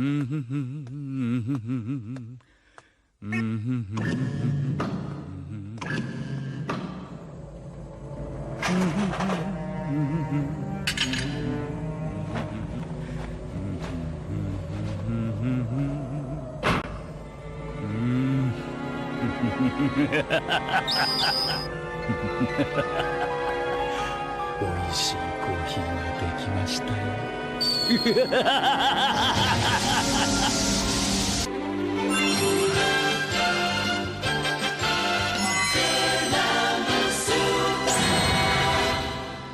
I only showed you that to remind you you desperately need your fix. 男の温度が上がった。飲んで飲んでまた飲みたい。缶入りコーヒーウエスト。 Go west. ボ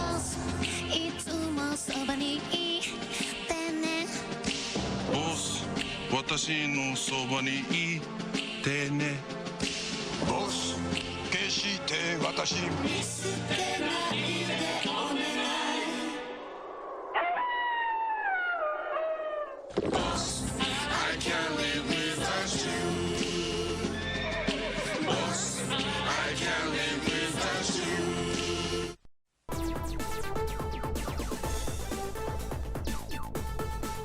We're back. I'm back. You're back. Alright, so what were we going to do? We're going to add a couple more nuclear engines. Nerve engines. Because that burn, that was only to Minmus. That's not very far away. That was going to take us 17 minutes. That's too slow. You've got to go fast. You've just got to go fast. And I was also... What else was I going to add? We need radiators. We got to put the radiators somewhere that won't drag too much. Right, here's the problem with radiators.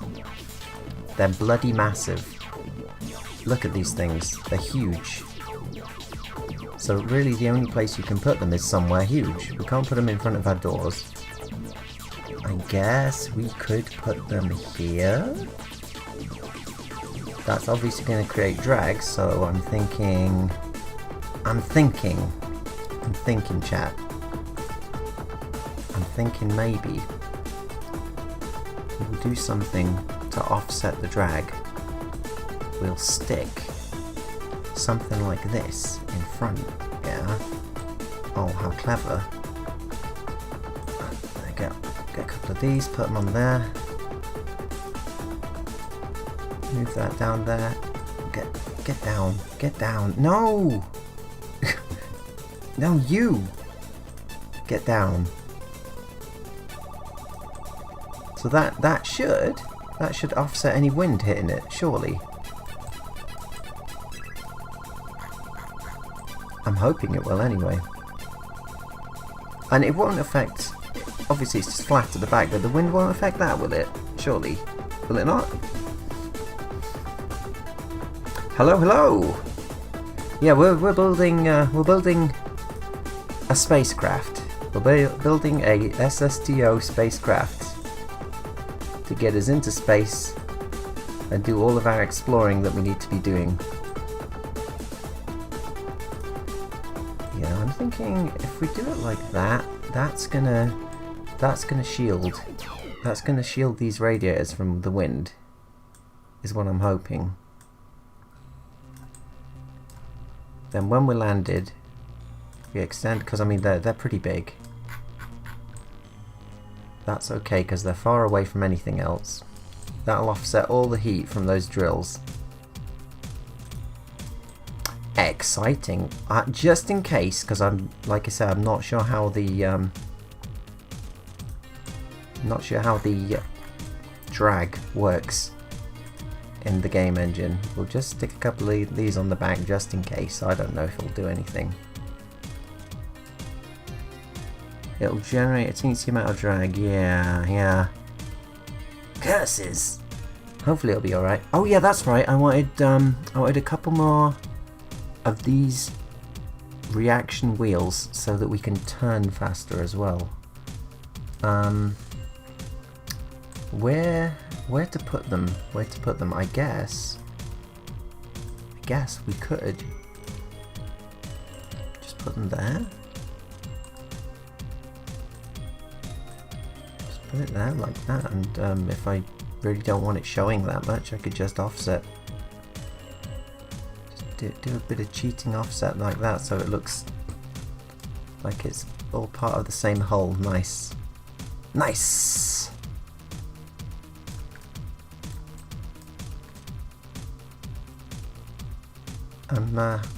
It's juddering a little bit. Look, can you see that? For some reason it does that sometimes for me when I'm in the space plane hangar.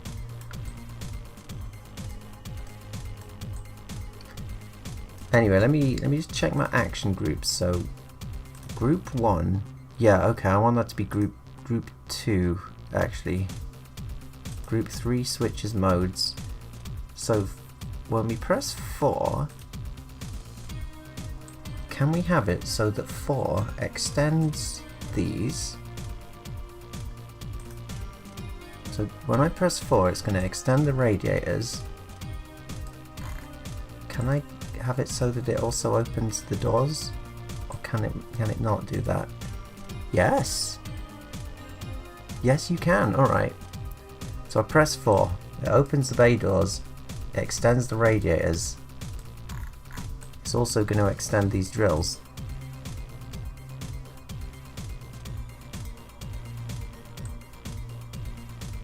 And then when I press 5, it's going to turn the drills on.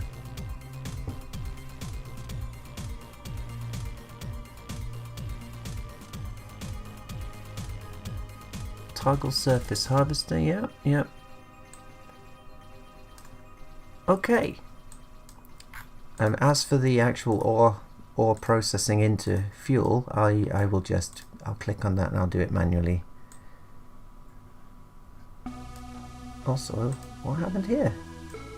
Your deploy limit is meant to be like that. There we go. Alright, we have got our radiators on there. We got another control wheel for movement. Our drills are working. I think the only thing we need is a couple of lights, maybe? A couple of lights, because it might be dark. We might be landing on the dark side of the moon or anywhere, so when it comes to landing, we're going to need something back here. A couple of these, maybe.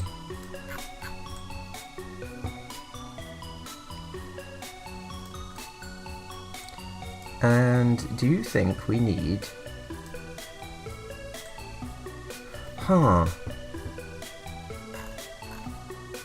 So obviously, because I've got my, what is it? My thing. This thing. I've got this covering, I've got this shell on top of my module, so no one can actually climb out of it. Will that be a problem, do you think? Oh, what's this? Remove 40% of oxidizer.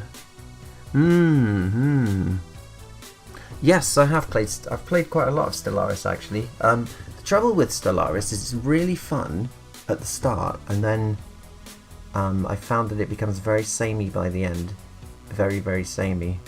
A lot of the time I either, you know, a super advanced empire awakens right next to me and kills me, or I get left alone and I just become incredibly powerful and unstoppable and basically steamroller the rest of the galaxy.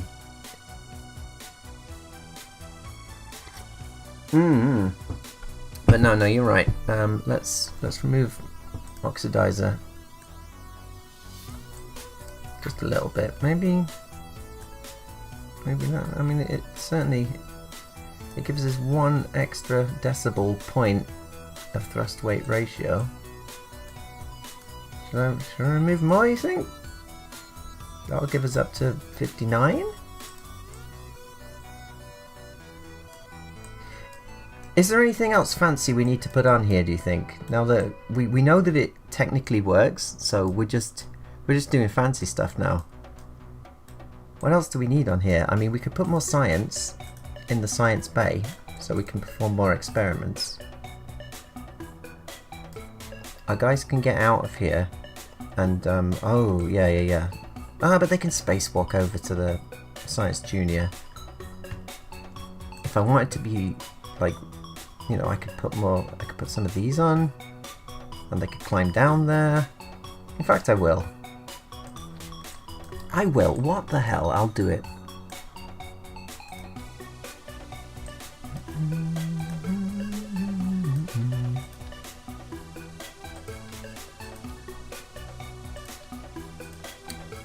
So our crew can climb down here. Oh, you can't put them on there, I see. That's fine. At least they can do maintenance on that. Science. So as for the other side stuff, we'll just slap it on the side of the science bay, I guess. We'll have a couple of thermometers, a couple of seismic things, the negative gravity detector, very important. Not sure what this is. This might be a new thing. Narrowband scanner. Obviously this is massive. And I don't think we really need it. I like these. We'll have these. I like how they extend. So fancy. Mystery goo. Very important. You've got to observe the goo, chat. You've got to observe the goo whenever you can. Telescope's too big. Surface scanning module is a little bit on the heavy side, but we'll stick one on, what the hell.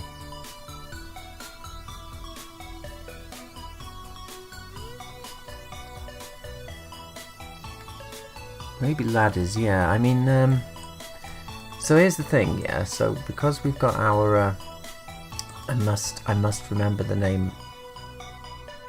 I must remember the name. It's under payload, isn't it? The protective shell thing. So it looks nice, but our guys can't get out. They can't climb out through the docking port, can they? I don't think they can. But they can move through the ship into other areas. So if we want them to get out, I'm thinking we put like a little, let me think. Is it under utility? Like for, yeah, like crew cabin. We could put a little crew cabin somewhere that they could move into and then put a ladder going down from there so they can actually climb down onto the surface of planets. But where to put it? Where to put it? Maybe put a couple of them. Oh, actually, maybe we put a couple of them there like that. Oh. Oops.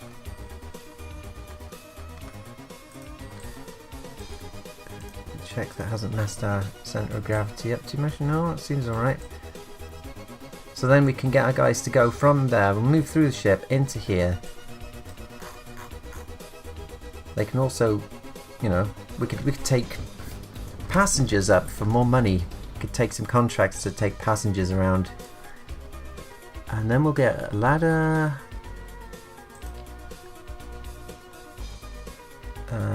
See if we could figure out which direction the ladder goes in. Hold on, extend. Can I not extend the ladder? Extend the ladder, please. Would you please extend the ladder for me? No? Ah, bollocks. One sec. I have a hell of a time making these things. Now I can't.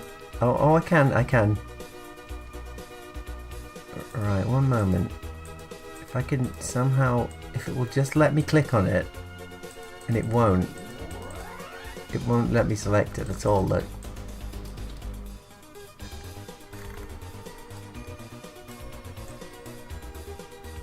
Oh. Okay. Extend ladder. Okay.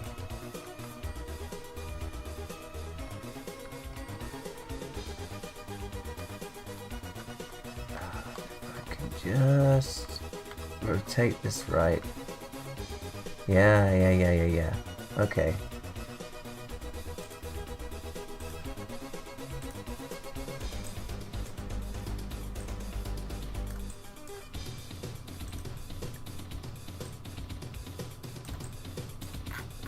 I'm not sure that's going to be enough though, is it? No, that's not going to reach the ground.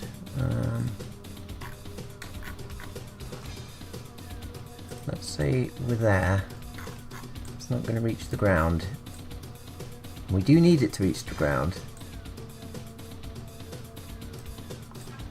In fact, if they step out of this, they step out of here, are they even going to land on that? Or just like immediately fall directly off? I wonder.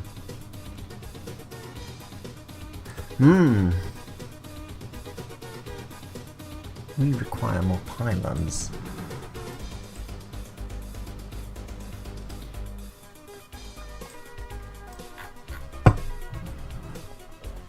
Is there a longer ladder? I don't think there is. I think that's the longest ladder. I'll just put a random... Just let me click on it. What's wrong with you? Where are you meant to point on the ladder to actually select it? It's not letting me have it. The hell? What the hell?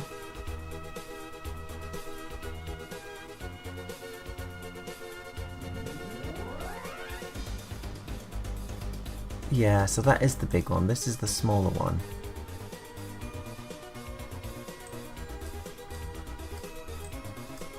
So this could be tricky. Getting our guys to the ground could be quite tricky. How are we going to get our guys to the ground? I mean, we can see these dudes. They're not going to be able to reach that.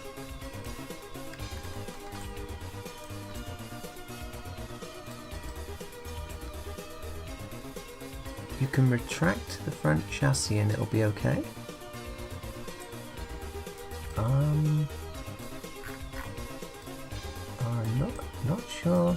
Not sure I know what you mean there. Oh shit.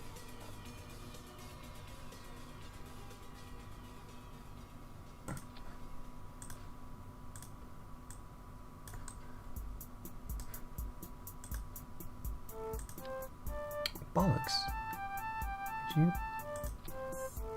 I'd be terrible as a safe for work streamer, you know. I can't. And I know I can. I know I can not swear. I do it all the time. When I would go and see my grandma and granddad, my uncle, like, I didn't swear in front of them when I was a kid, so I'm not going to start now. But I go on stream and it's just like, shit. Like, constantly. And I mean, that's fine. No one's going to get offended at shit. But if I was, say, at a convention doing a panel about animation or something and there were kids there, I'd want it to be nice and professional, so... You can retract the front wheels and it'll be okay. I wonder if I can... Hold on, we're going to get to the bottom of this somehow. There must be a way.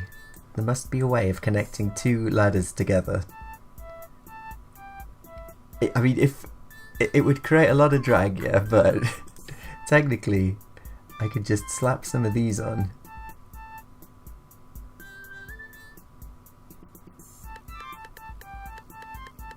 Let me see.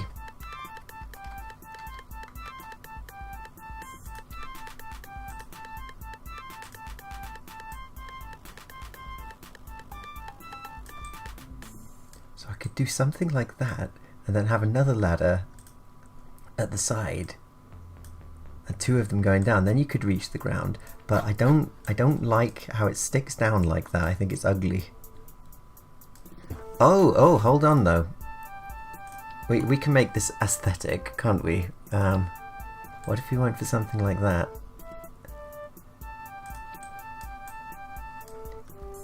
Yeah, I went for something like that.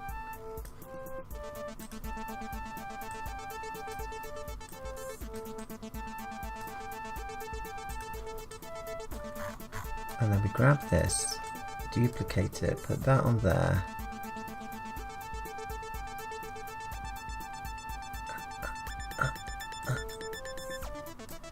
And then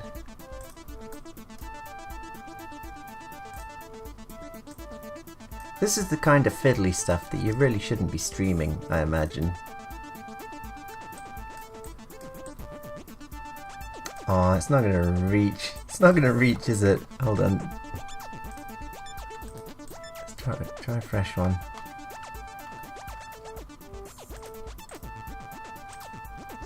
Ugh. Do you mind? Come on. Oh, what's this? Why, thank you for subscribing. Much appreciated.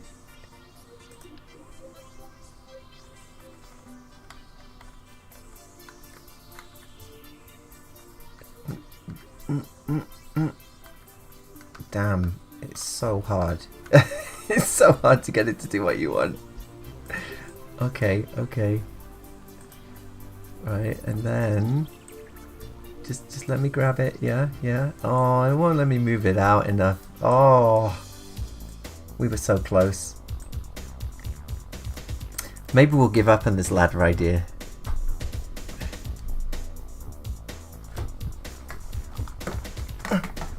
Oh, it's getting hot in here. I shall take off my robes.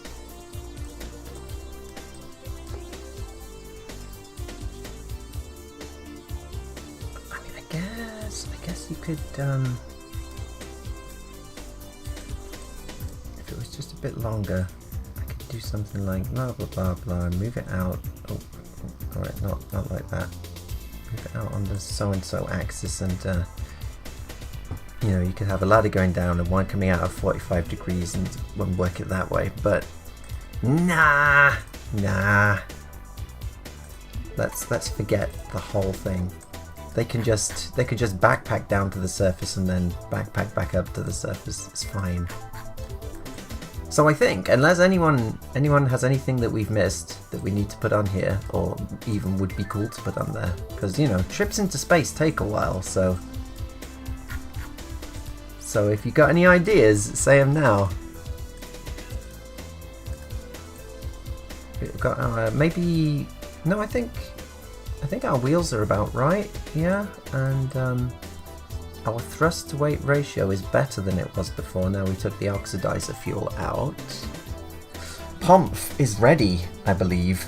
I believe Pomp is ready.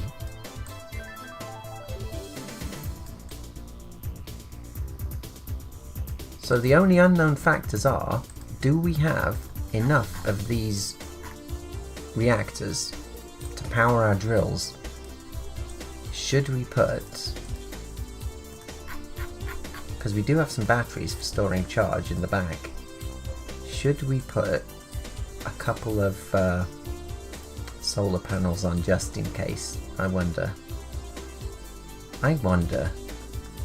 And if we do, where do we put them so we don't get any drag? Because drag is the enemy.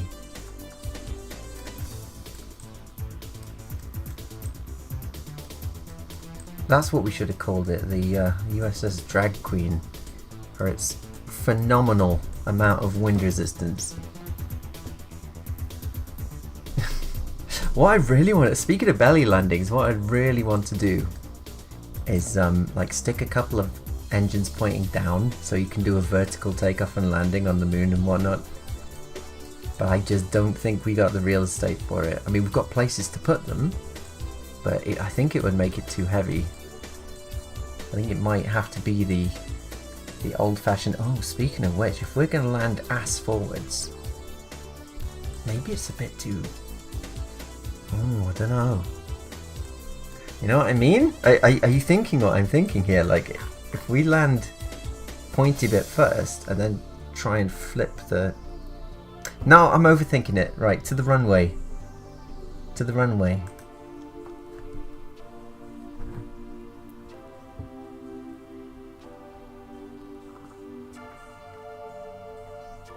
Let's see.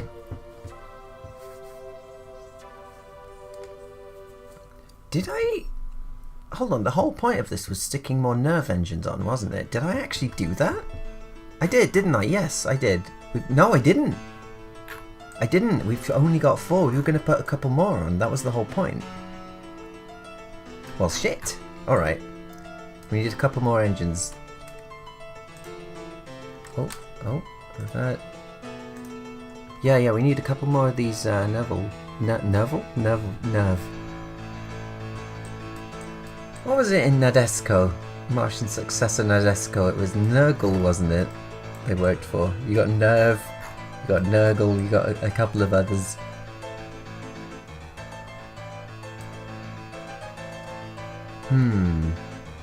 So let me think. Where to put these? Where to put these?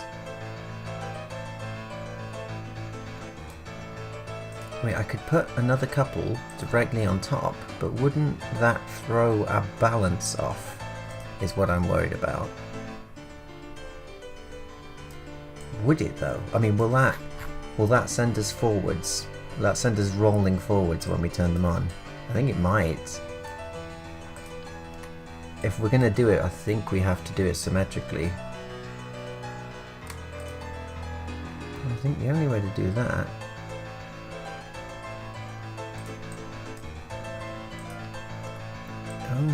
do that. Oh, what happened there?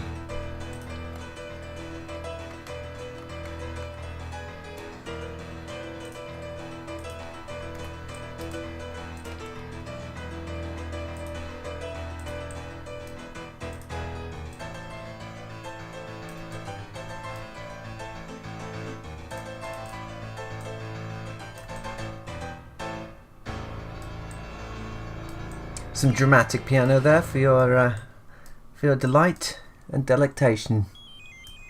Oh, RoboCop, nice.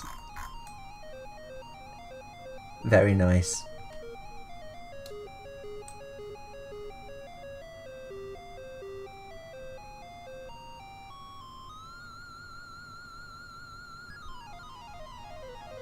Do I have access to systems of separation of booster stages? Yeah, I've got my stages on the right here.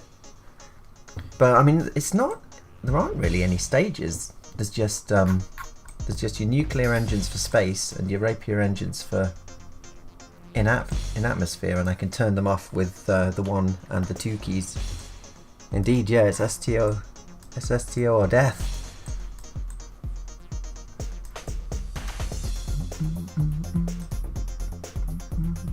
So yeah, the trouble is these are heavy, so adding more on has brought our TWR down, and we want 2 more. I want 2 more,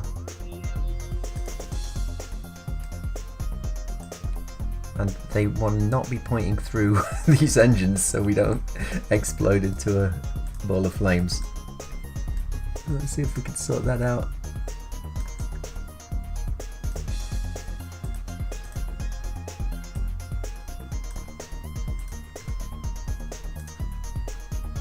It is quite forgiving, actually, the game. It's not forgiving at all when it comes to drag and stuff like that. But, oh shit, hold on. I buggered that up, didn't I? Yeah, there we go. It's quite forgiving with some things, but it's rather unforgiving, with some things. But it is quite forgiving with engines clipping through other engines. So as long as it's like that, I think we're alright, and I think that's probably okay. I think that's probably okay. I guess we'll find out. But our thrust weight ratio is 55 now. We really wanted it as close to 60 as we could get.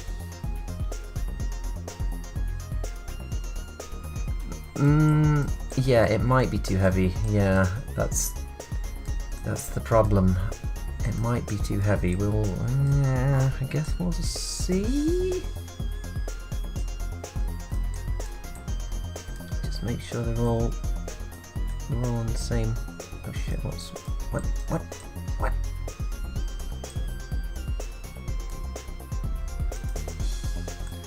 Gotta make sure these are all. There we go. Yep.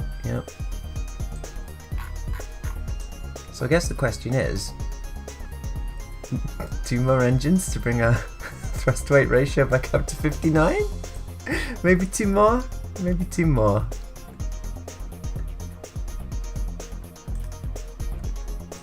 Just a couple more.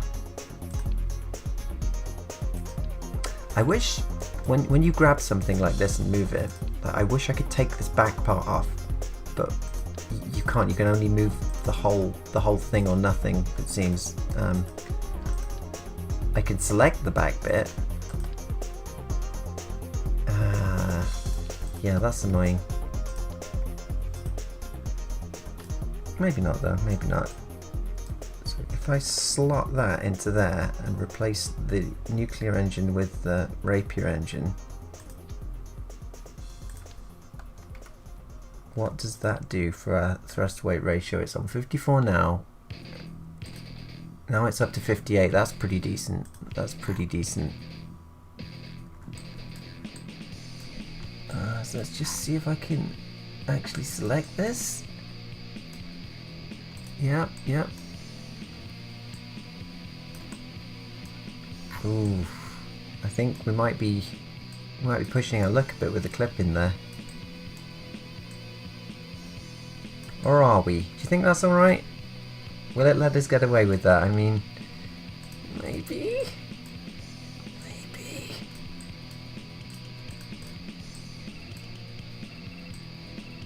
That's safe. It may well be scraped off the runway. Let's see. Let's give it a look. There's one way to find out.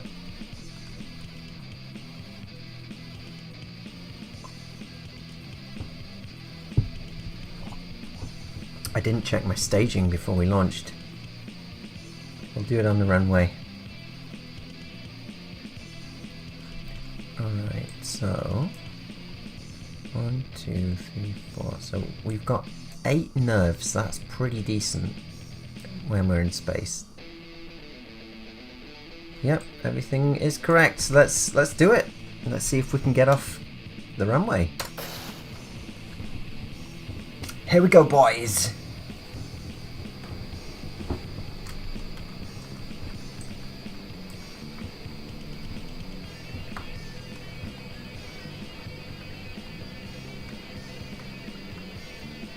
We did pretty well last time. We've got a lot more heavy equipment on the ship this time.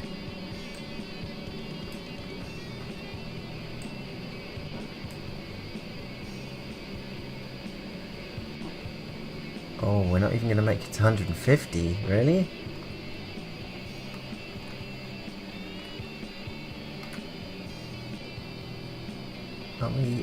Are we level? Wait, no, we're going ever so slightly down. No, we're level again. Wheels are up. It's all about the speed, isn't it? Can we... If we can make it to 400, then we're fine. I'll push the nose down a little bit.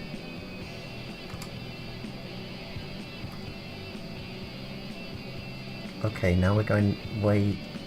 Oh, yeah. Oh. Pull up. Whoop whoop. Pull up.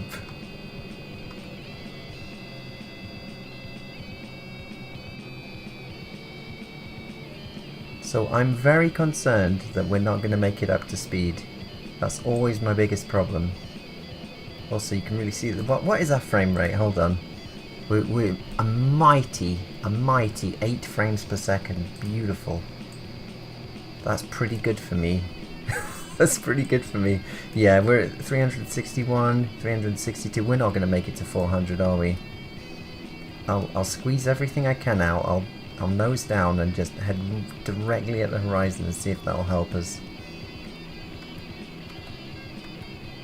Okay, we did make it to 400. We're still climbing just really slowly.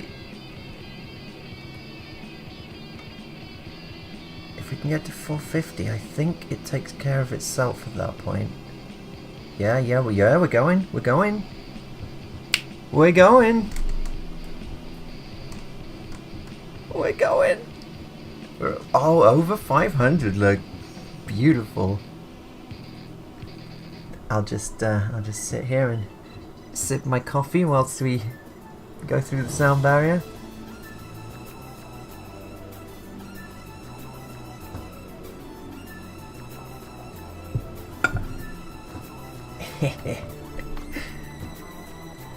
So yeah, we took some oxidizer out of the tanks, which has made us a bit lighter,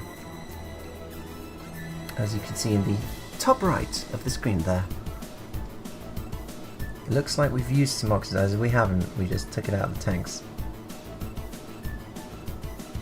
Oh shit, oh no, oh. Did you see that? I tried to move the nose down ever so slightly. One of the wings flew off. One of the wings just ripped off. Okay. Back to the hangar. Hello! Hello, we were making it into space before our wings flew off. Okay. But we're on track. We almost had it. I'm gonna get these struts. I'm gonna duct tape those on the side. Oh, surely that will hold us, won't it? It has to. It has to.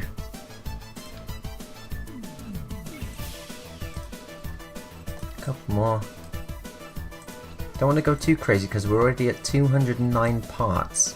And I mean, we're getting 8 frames per second when we're on the runway, so... any more than that, we might be in trouble.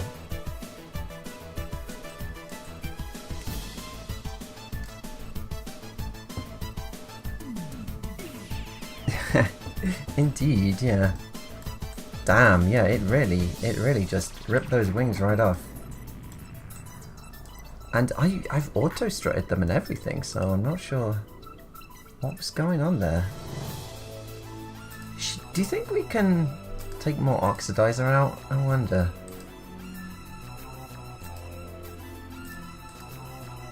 We've got a couple of tanks somewhere that we could probably take a little bit more oxidizer out. And we'll fill it up once we refuel. So now we're...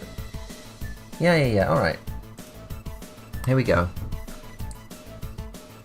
So it's fine as long as I don't move it at all. As long as I don't move the plane at all, we're fine. I guess.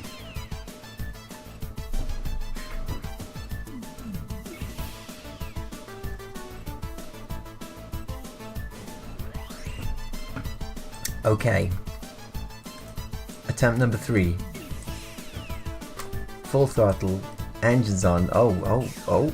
Well, maybe not engines on yet, since we're pointing off the runway. I'm not even doing anything and it's just turning itself to the right. I daren't even go now. We're pointing at mission control, look. Oh well. Let's see if I can regain some steering. I can't. I'm pushing left as hard as I can and it's not doing anything.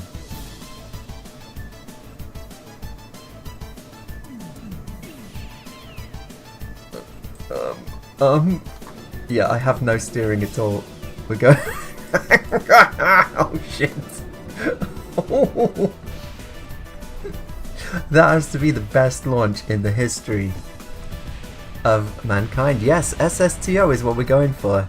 As you can see, it's working really well. It's working really well. The problem is steering. I often have this actually, where the steering just doesn't work at all, and I don't know why. Like, is the plane too heavy? Is that why steering doesn't work? Now it's going left, look. I'm not touching anything. And since I don't get any steering until... Oh shit. So now it went into closed cycle mode. It just went into closed cycle mode for no reason. Maybe we don't have enough we don't have enough shock cone intakes, maybe? Which is weird because we had enough before, didn't we? Let's just stick a couple more on.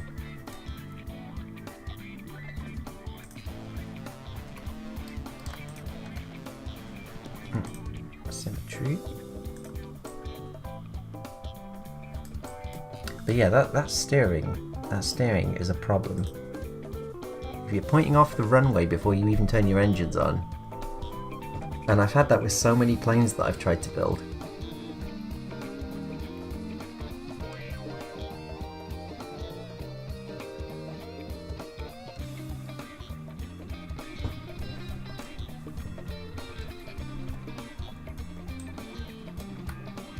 Alright, go! Hopefully we've got enough air this time.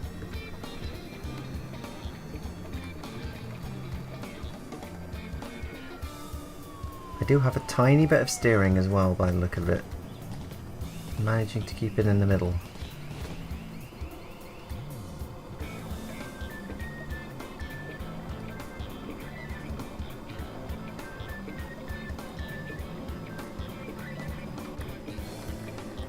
We're not even going to make it to 150. Okay, we just did.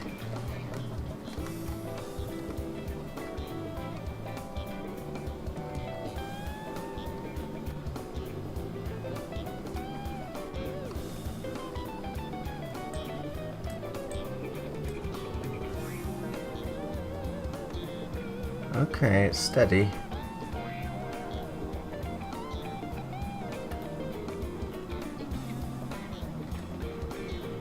Gonna need to be a bit more level to get some speed though.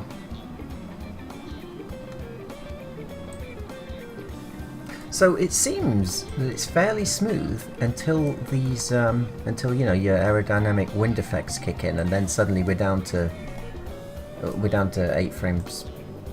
7 frames per 8 frames per second, yeah. It doesn't like these wind effects, and it really doesn't like these trails coming off the engines. It hates that.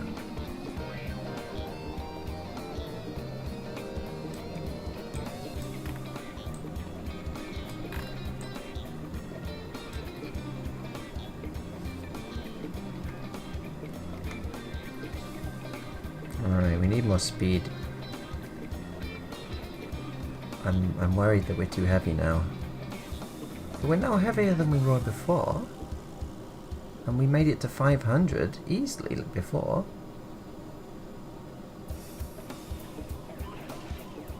No, I think, yeah, I think we're okay. I think we're okay. We're climbing. Speed is climbing. Speed's climbing quite rapidly now, so yeah, we're good. I just have to not touch the plane. Or the wind will rip our wings off again. I've been good. How have you been? It's starting to get a bit chilly. It was a very hot summer, and yeah, like I've got a hot water bottle with me right now because it's really starting to get a bit cold. So yeah, hopefully you're all keeping warm enough, chat.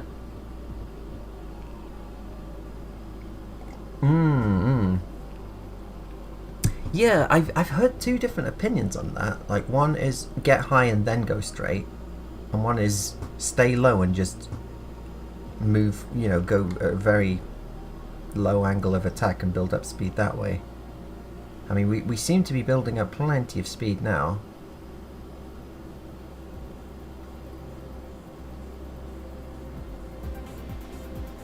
Here we go.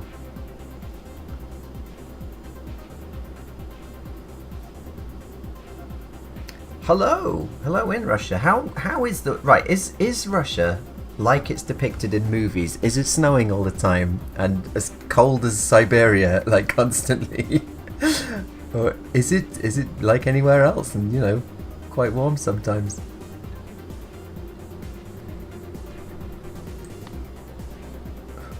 Oh shit. I want to move the plane down a bit. We're going a bit too steep. But I really don't want my wings to fly off again.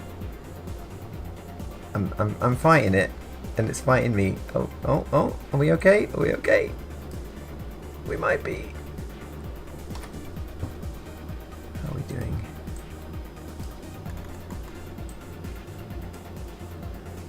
The air exerts increasing pressure and resistance to the hull plating, ultimately breaking the wings.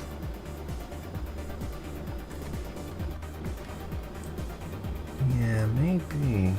It's not. So it's nothing. It's nothing like the movies then. Everyone isn't wearing the big fluffy hats in the pouring snow constantly.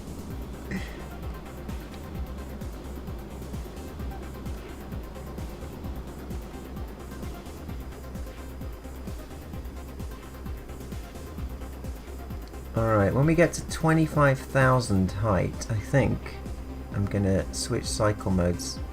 Speed is dropping, so we've pretty much done all we can.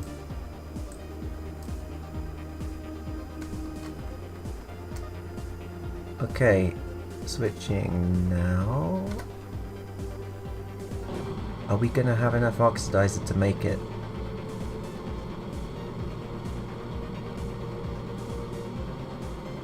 Semi-desert in the south, right? Yeah, Russia's like the largest landmass, isn't it?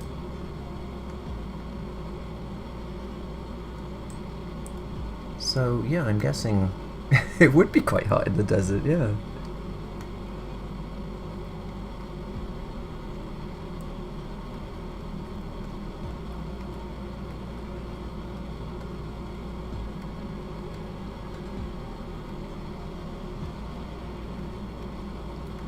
Yeah, we're really pushing it with this oxidizer. We're almost out. Can we make it?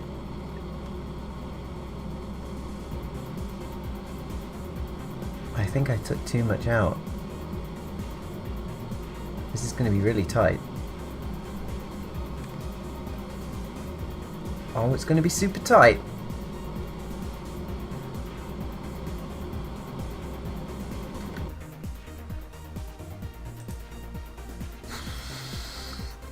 That is very little margin for error, isn't it? Yeah, we're gonna need more oxidizer, but we'll keep going. We'll keep going for now. Yeah, maybe. I mean, it's I've always had in the past issues running out of liquid fuel, so it seems quite nice to actually have a decent amount for once. So, are we going to have enough oxidizer to... We're not going to have enough oxidizer to get into stable orbit, but we can probably just use the nerve engines to do it, is what I'm thinking. Let's see how it goes. Anyway, it's going to be a 4-minute burn with the nerves.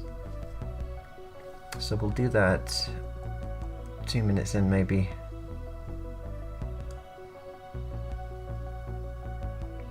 Oh, these low orbit maneuvers are really nerve-wracking, though.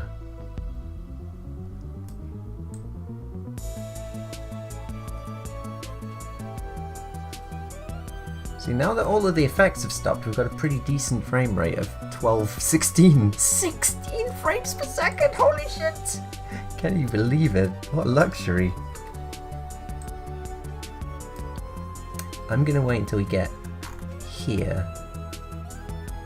That's where my gut is telling me I should begin the burn. The sick burn.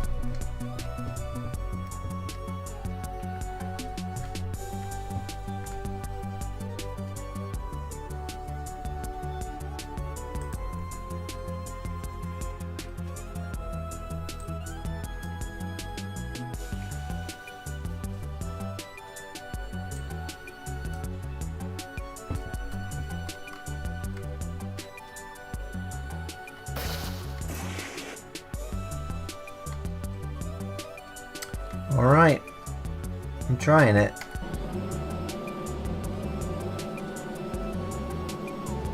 So that's our oxidizer out.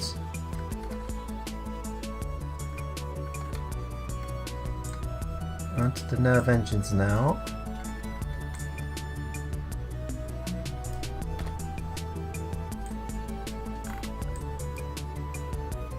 I wonder.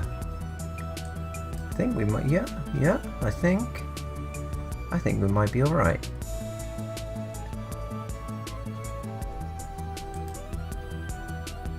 And we've got 4,700 of delta V, which is not bad actually.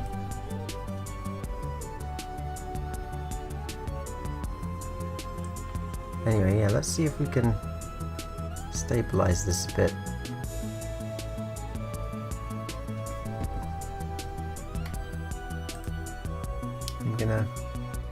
I'm gonna fine tune it a bit more.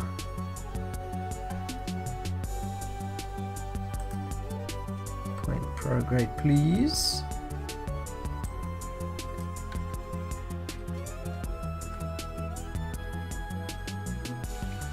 I want to get that up to 70.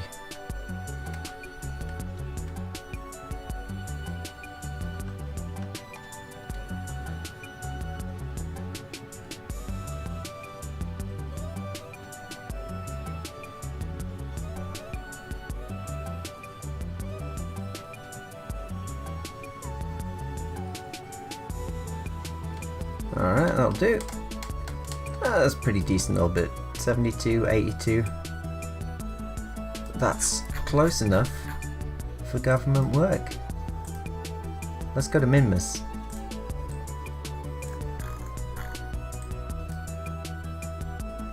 See if we can land on it and mine enough fuel to replenish what we just spent. If we can, I'd call that a successful test. Wow, did you see that? Just gets an encounter just like that. Beautiful. Beautiful. Anyway, that's going to be a 9-minute burn. Oof. That's a long time. So we will want to burn in 4 minutes and a half-ish. 4:30, I guess. I can't do maths. I can't do maths, chat. Anyway, so it's T-7. We'll do it at 4. We'll do it at 4:30. Okay. Time warping.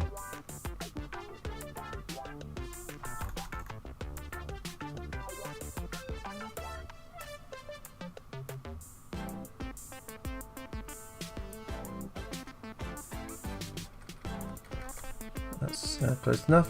4:30-ish. I should probably have pointed towards the maneuver before we did that. What a beautiful sight. Look at that. Should we turn our lights on? We should turn our lights on. Ah, yeah.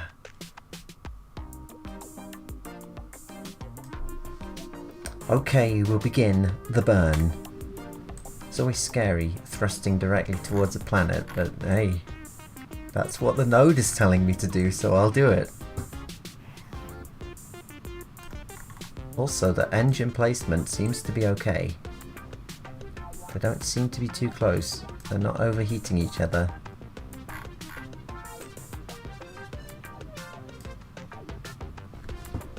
Do you celebrate Halloween in your country? Did you ever celebrate it as a child? It's definitely, I mean, yeah, but it's definitely more of a thing in America, I think. I mean, I don't know what it's like now, because I was a kid in the 90s. But, I mean, it's definitely, here it would just be, well, it's Halloween, so I guess you're going over to your friends' houses and maybe dressing up as ghosts or whatever and watching some scary films. But, like, the trick-or-treating isn't really a thing. Like, it wasn't really ever a thing here. Maybe it is now, though. I mean, for me, I don't mind. I don't mind it. I'm Christian, but I'm not like super kind of Halloween is completely evil and the work of the devil and whatnot, you know. But like a lot of things, it really depends. It depends where you live and what kind of circle of people you hang out with. Like if celebrating Halloween and dressing up as Freddy Krueger and stuff is gonna cause your fellow Christians around you to get a bit freaked out, then I wouldn't do it. You know, it's just kind of you be polite to whatever group of people you're with, I guess.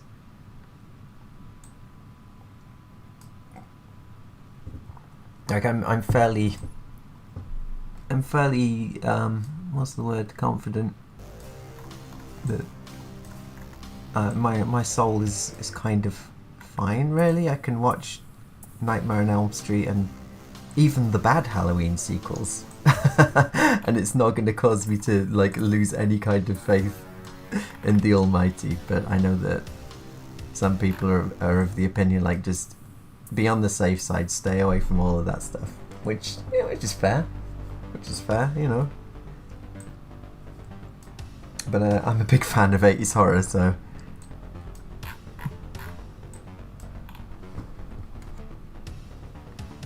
yeah. I mean, some of the Day of the Dead stuff is a little bit oof. You know, I look at that and I'm like, wow, there are some countries where they're digging people up and displaying bodies that have been dead for 10 years. That just seems that might be going a bit far. I might be going a little bit far for me, you know.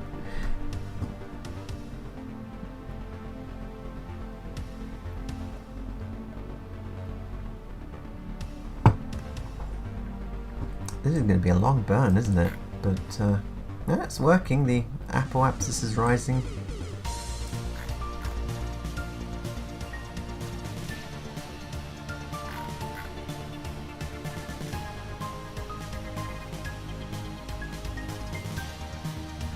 Oh, what did you think? Like, as someone watching Hellraiser for the first time in 2021, what did you think of it? Because I can't judge it objectively because I first saw it in the 80s. So I think it's a masterpiece. I love Hellraiser, but my friend Rick watched it a couple of years ago and he hated it. So I don't know. I mean, I really like it. I like Hellraiser 2. I think Hellraiser 3 is a big step down. And, you know, luckily there aren't any other Hellraiser films. There are only 3. Yeah, Hellraiser 2 is good. Some really nice effects in that. Really, really nice.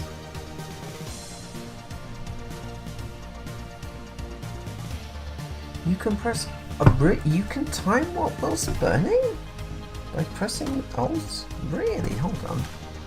Holy shit. How fast can I time warp? Oh, I can only go ×4.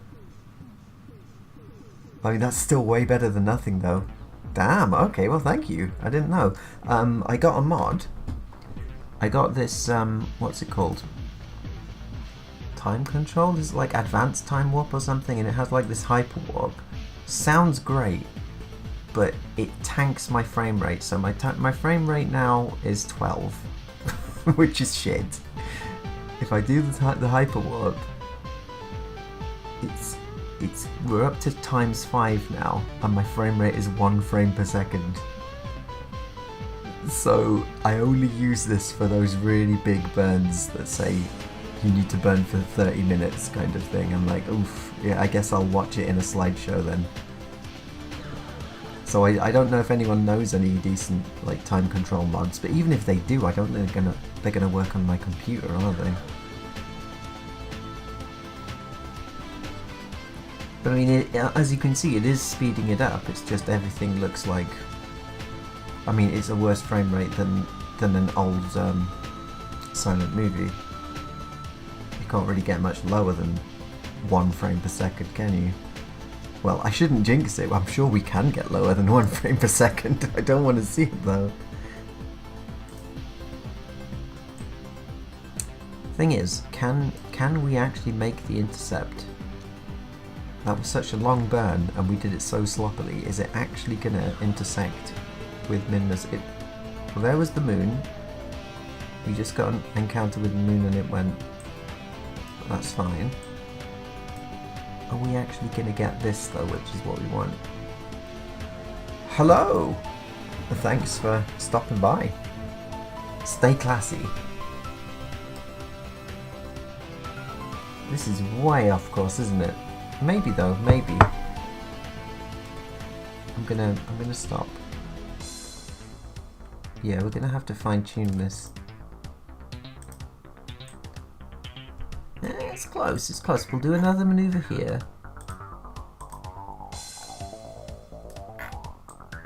That's the trouble with these nerve engines. They're efficient, but they're so slow. There we go. So, but ooh, we only need to burn for 0.3 seconds, and we'll have that encounter again. Okay. I had no idea you could time control whilst thrusting. That's incredibly useful.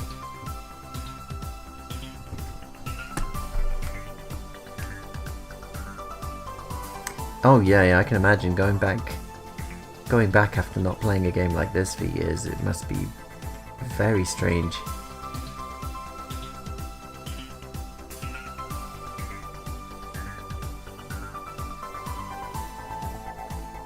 Depends on how far you are from planetary objects and stars.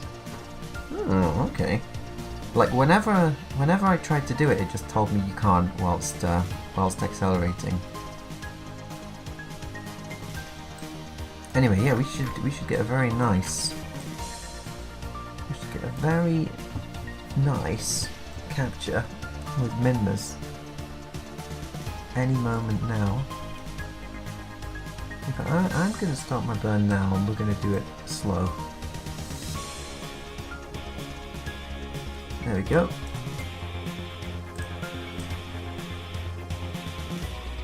Okay, so whenever I get something like this, and it says, here's your encounter, my instant thought is to click on it, yeah, and warp to next, like warp here. But if I do the warp, it throws me out for some reason.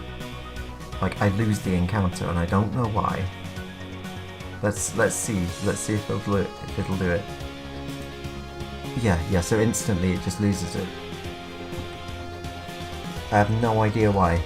Does anyone else get that? Well, is it because Minmas is miles away? I mean, obviously it's miles away, but you know what I mean. Is it because it's so far away and we're actually getting it on the second time around? Let's time warp and see. Because we were never going to make it there. But maybe it's on the second one around? I don't know. I don't know. I don't think we're going to make it on the second one. It's going to be well past, isn't it? Or is it?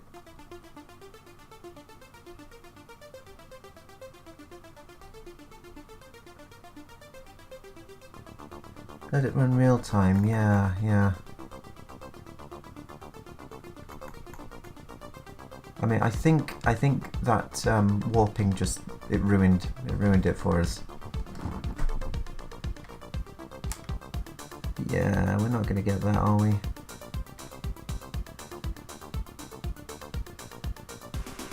Well, damn. I mean, we still got 3000 Delta V. We can still just get another encounter, I think.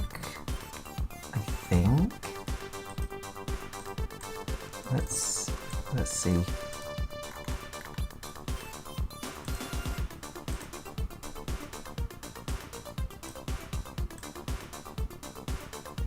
Oh, is that the moon?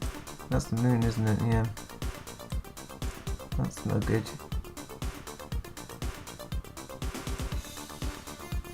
No, we're kind of, that's messed us up a bit. Oh. We'll get one, but it'll be at a very weird angle. But I can live with that. We'll let it run real time this time, when we get it. Let's going to be a burn of 4 seconds, so it's not even going to cost us any fuel. 8 meters a second of fuel, and we've got over 3,000, so I will warp here for the maneuver though.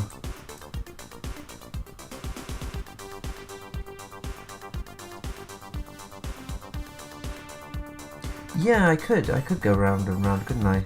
That would have, what the hell?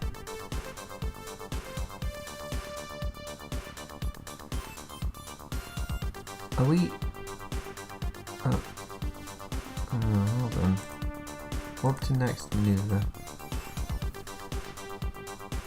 Oh, I see. We're going round, I see. I'd be terrible in space.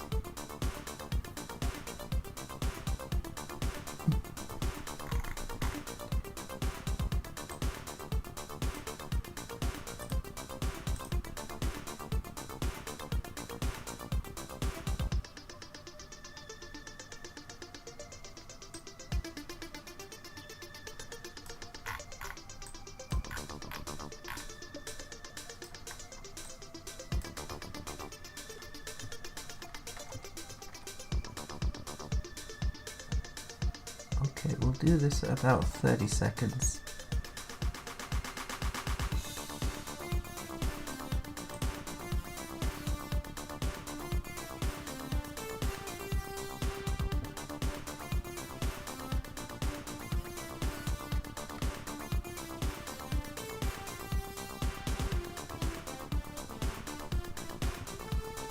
I'm going to do it real slow.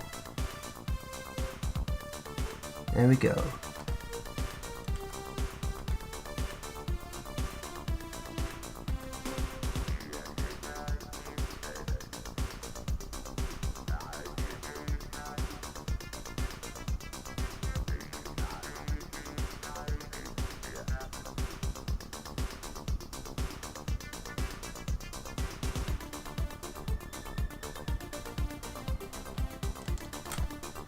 Okay.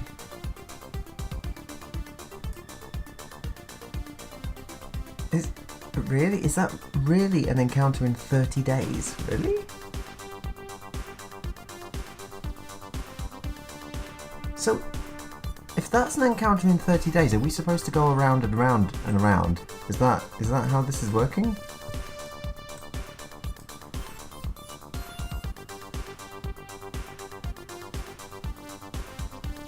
I guess we just go around. Oh yeah, Elite 2, you just do maximum time warp, don't you? And it lands you every time. Or am I thinking of First Encounters? I can't remember. But there's one where you just maximum time warp it and like it lands you perfectly every time.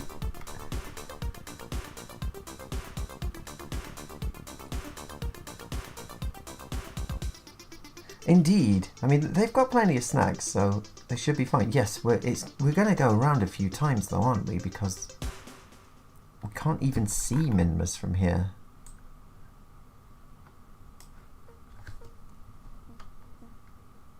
And now we've lost the encounter again, look. What the hell? Yeah, I was gonna land on it, yeah, but it keeps messing up my encounter. Are we gonna get it back?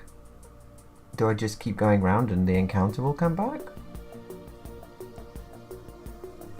I can't think of any time I've had this problem before. It just seems to be now on stream, making me look very amateurish, like I don't know how to land on a planet.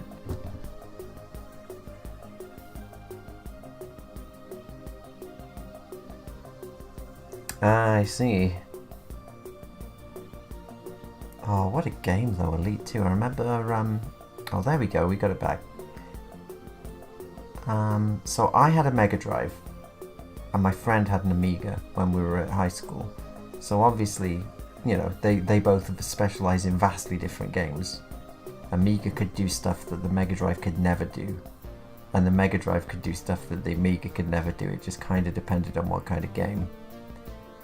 But holy shit, like Elite 2, when he got Elite 2, we were looking through that instruction manual, and just like every single key on the keyboard would do something. It was crazy times. Crazy, crazy times. Have we lost it? Oh no, we got it, Or do we? Do we? So that's Minimus Periapsis. Okay.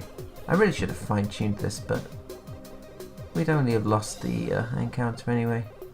So we'll decrease until we get to about 50, I think. Seems alright. It's gonna be a 1 minute burn. And it's not even going to cost us that much. So I think we'll pull it in a bit more. Let's say, what's the safest height for orbit on Minimus? What's like the lowest safe height? You can definitely do it at 40, I think, can't you?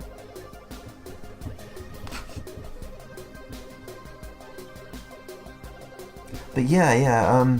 Elite 2, I mean, it's one of those games where obviously you're gonna need to spend hours and hours for figuring it out. And we were school kids, so I was only there for a few hours after school, so it's not like you could figure the thing out in one afternoon. But damn, we were having fun. We were having fun with that. And it was only years later when I got a PC myself that this was years after Elite First Encounters was out, but I got it and emulated it, and I was just playing it for so long.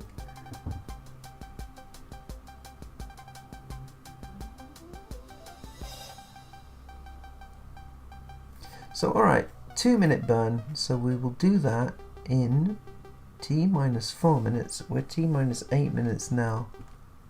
I'll speed us up very slowly. Oh, well, thank you for the 400 rubles.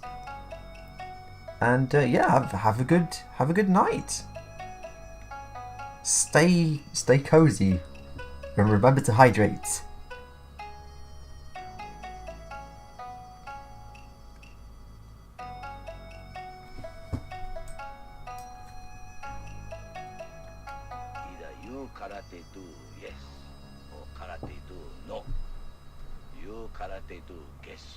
It's Tanya. What are you doing here, Tanya?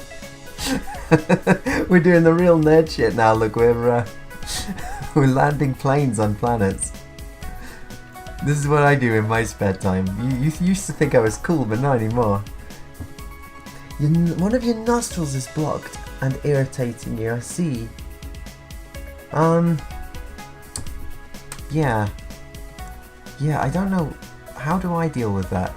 I guess you could get a pot of water and boil it, and stick a towel over the top and just kind of breathe in the steam. That kind of works.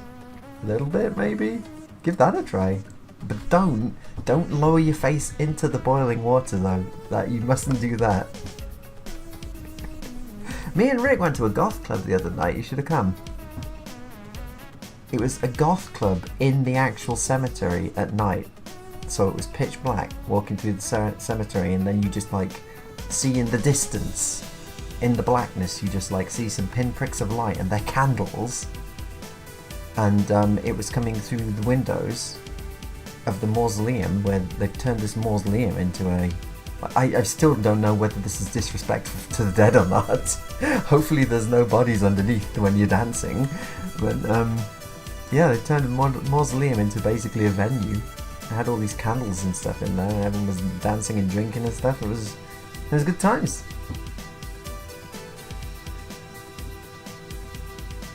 What is a neti pot? What is that?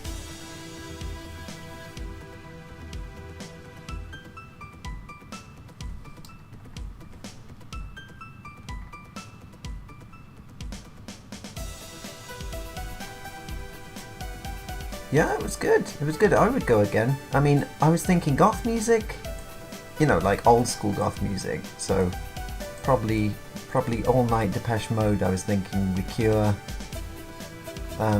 But yeah, it turned out a lot of it was stuff like, is this even goth music? I'm not really a goth at all.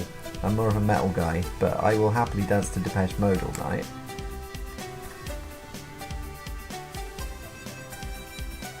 And yeah, a lot of the music I didn't know, but it was fun, and yeah, it was good.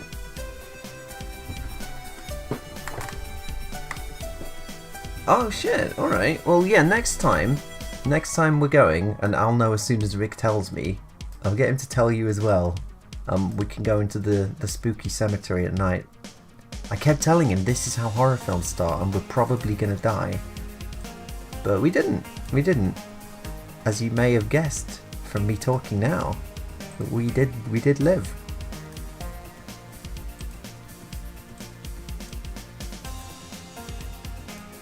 Mackie wanted to go, but she can't get out of the US still.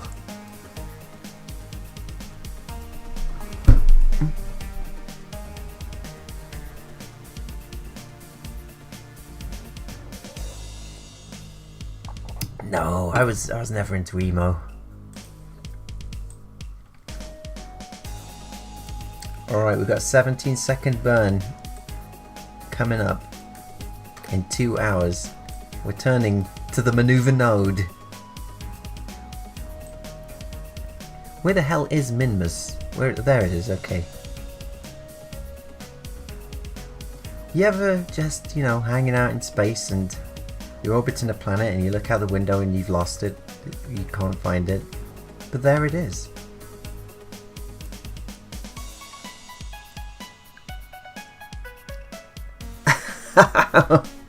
That's what I would do, just, roll onto the other side.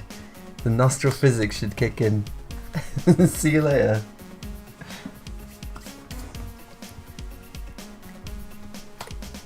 That's Tanya, my headbanging friend.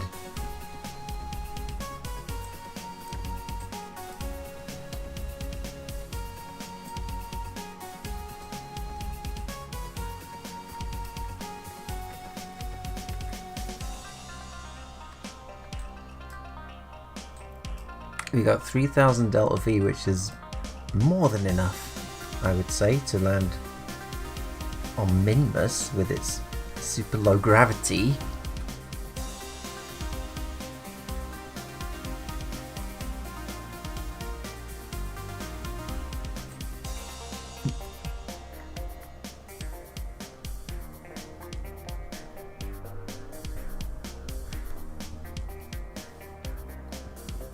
Yeah, so I mean, there was a time in like 2004 where I would never have even needed to go to a goth night. I wouldn't have needed to because we were so spoiled for like heavy metal venues. Why go for your third choice when you can just go and listen to Static X and Megadeth all night, But now there is very little choice.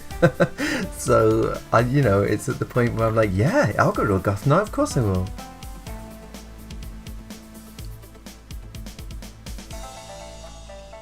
Oh, cause I'm an 80s guy. Also, I've always done, I guess, that thing where and obviously it's not always possible, but people have always been complaining about they don't make stuff like they used to. There's all this stuff that used to be so great and they don't do it anymore, and why don't they do it anymore? And I was like, yeah, like they're never going to. So if I want that kind of stuff back, I have to do it myself. Like if I want like 5-tone shading and like loads of detail and those 80s anime explosions and things, I'm just gonna have to do it myself. So that's kind of why I started doing it. Like I did TIE Fighter because if you think about when it came out, which was, I think TIE Fighter animation came out in 2015 and I'd been working on it for 4 years, so it was about 2001. So we were well into the prequel era at the time, and everywhere you looked for Star Wars, and the only thing people talked about with regards to Star Wars when I started working on that was prequel stuff, like Clone Troopers and like the Venators instead of Star Destroyers. Like you couldn't, there was no, you couldn't find anything. You couldn't go anywhere to find Star Destroyers or Stormtroopers or TIE Fighters. There was none of it around. All of the material was, what is it, the Clone Wars, and just prequel stuff everywhere. So I was like, yeah, I really miss Star Destroyers and TIE Fighters. So so not only did I want to do stuff in the 80s style, but I also wanted to do some Star Destroyers and TIE Fighters. So yeah, I just kind of did it myself, I guess.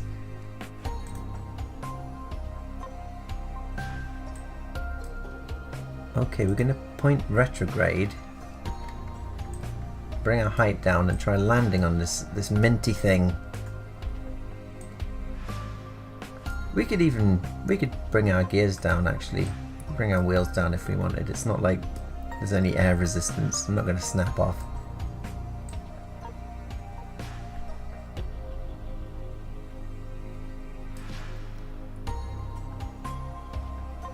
I haven't heard the Russia screams mixed with metal songs. Oh, if you want a hot take that's going to make people mad, I did watch Dune. I watched the new Dune, and I was massively underwhelmed. I was like, really? That's it? It just ends? Like, that was only half the book. And not only was it only half the book, but why have they cut so much stuff out? David Lynch's film was about 2 hours as well, wasn't it? It was about the same length, and he got so much more in there. I mean, he didn't do the whole "who is the traitor, is it Jessica" thing either, which they cut out of this one too. But you don't even see Dr. Yue in this one. It's just like, oh, I guess he's a traitor, that guy that we've seen for one scene, so it doesn't mean anything. I don't know, just like all of the personal interactions, all of like the beef that characters have with each other and stuff, they're just not there. They've just taken it out.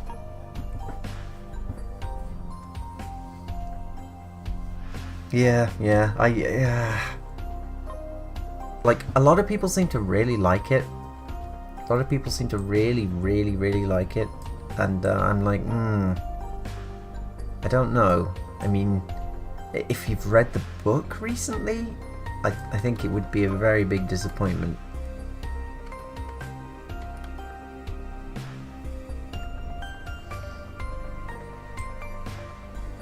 But I mean, the thing is, like, you think of the obviously David Lynch's Dune film isn't perfect, but I really like it. Like, I've always really liked it. Before I read the book or anything, I really liked it. But what I don't get is, with the Dune novel, with Lord of the Rings, with various other adaptations of literature, you've got the script there in the book. The lines that the people say, they're there in the book. Like in Lord of the Rings, they pretty much, when they're writing Gandalf's lines or whatever, they just take them straight out of the book. And the same with Dune as well, a lot of the time, the David Lynch one. But with this one, it's like they took the book as an outline maybe and just wrote completely new lines for everyone. So all of the famous lines aren't in there, which is fair enough. Like, you can put other lines in maybe, but they don't. It's just like they've rewritten everyone's dialogue. I just don't really see Paul Atreides being so flippant and stuff. Like, I don't know. He seems much more regal and in control in the book. In control of his emotions and things. And obviously Kyle MacLachlan was a bit too old to play him in the David Lynch one, but he kind of comes across as like the perfect portrayal almost. I don't know.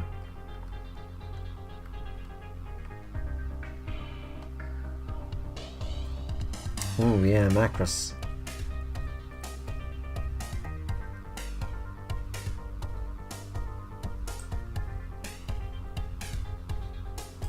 Macross, yes. Anyway, our surface speed is very slow. We should probably start picking somewhere to land, shouldn't we?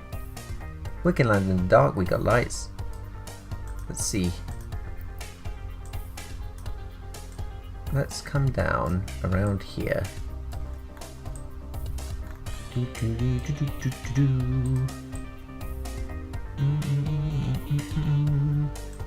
want to come down in this. Oh shit!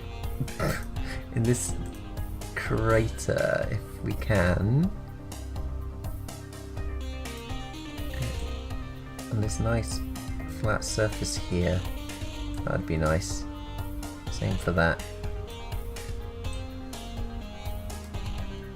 So that'll be an 11-second burn any moment now, actually.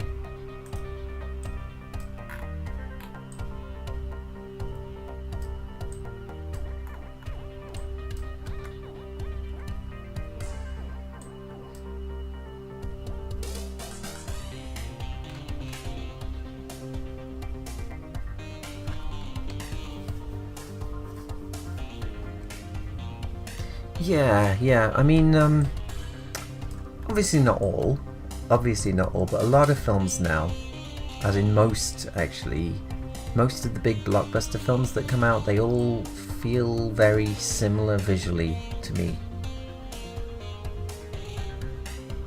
Like if you're thinking of like, you know, really fancy stylized visuals, even from the same director, Blade Runner 2040 whatever 2049, like was much more interesting looking, I think, than his Dune film.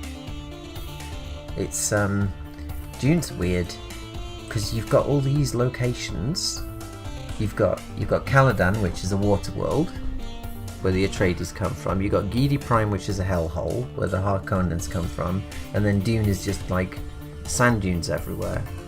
And you got, what is it, the Sardaukar planet Salsa Secundus, which is, I think, like super stormy, just LV-426 kind of hellscape.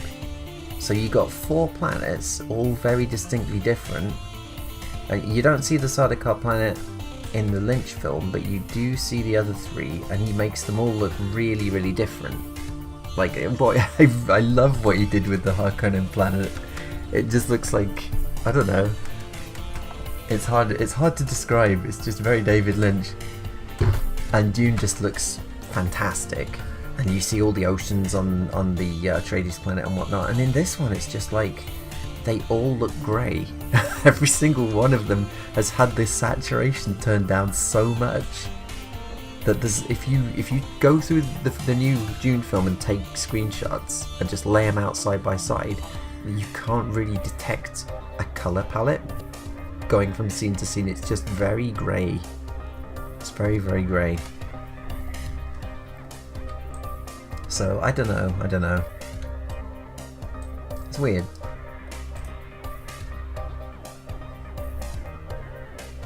Oh, indeed, yeah. The Star Wars one biome planet, and you know, also the whole one planet has one culture and one language as well.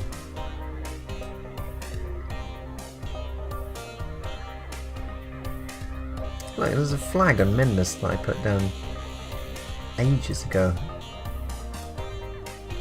Anyway, so I guess we are just floating leisurely down to the surface. Let's speed up a bit.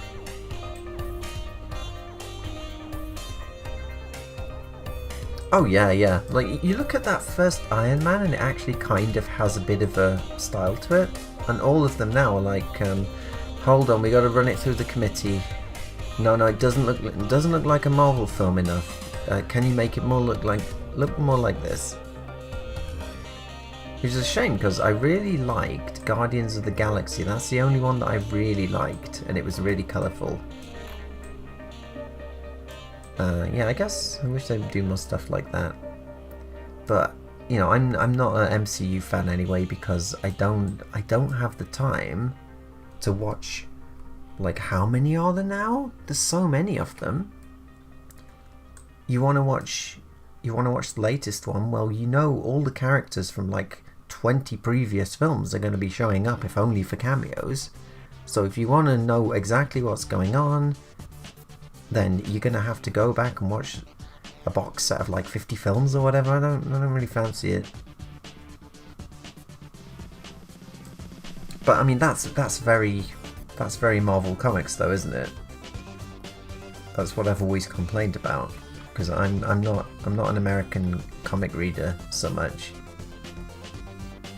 And if I wanted to say get into X-Men, if I wanted to see everything that, I don't know, Wolverine was in, I couldn't just read X-Men. I'd have to read 100 other different series that he's done spin-offs in and whatnot. So I'm guessing, yeah, it's kind of accurate in that way.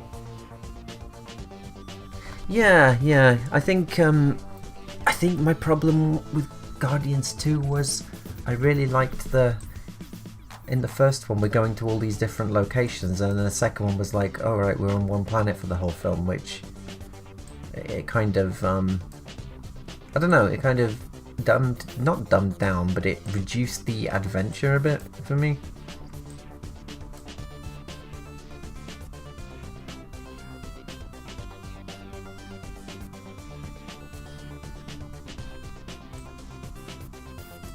So we've run out of oxidizer, which might be a problem because sometimes I screw these landings up, and so I'll just quickly, you know, turn on the rapiers and give it quick 2-second burst, and that'll totally kill my speed. But we can't do that now. We've only got our nerve engines, and also I'm not saving, so this is gonna be we either get it right first time.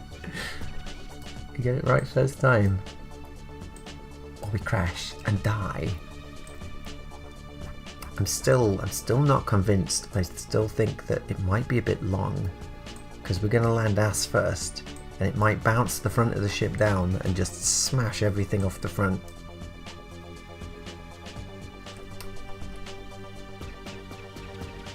How's it looking? We're on target.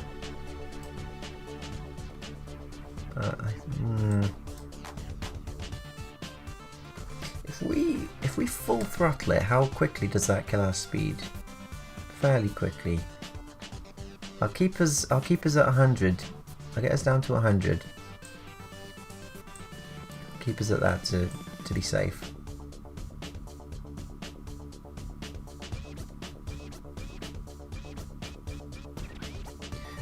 Yeah, that's kind of my problem. That you know that it's going to keep going long after you're dead. Like, say you're a Batman fan, I guess, for instance. You're never going to read all of Batman. It's going to keep going forever. Like, with manga, at least it's going to end, unless they do a berserk and the creator spends so long that he literally dies before he finishes it. But that's rare. That's very rare with manga. Like, usually it will end. And when it ends, there's not going to be any more. And because, you know, the author of the manga, he does that manga. He's not hired by a studio. They don't assign him a penciler and an inker and a colorist. It's like, when it's done, it's done. And the studio, in this case like Marvel or whatever, doesn't go, all right, well, that was popular, we're gonna do more of it, we own it, so we're gonna get someone with a totally different art style to draw more of it. Like, that doesn't happen with manga. It's that one person's vision the whole time, generally.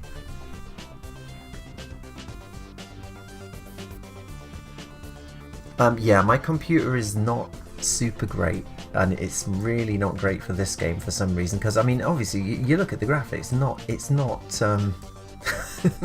it's not super hardcore graphics, is it? It shouldn't be running this badly, but yeah, I don't know. I guess my machine just can't handle it. I am streaming at the same time, but honestly it always runs like this. Like, how many, what do we got? 11. We got 11 frames per second right now, and that's pretty much what I always get on Kerbal.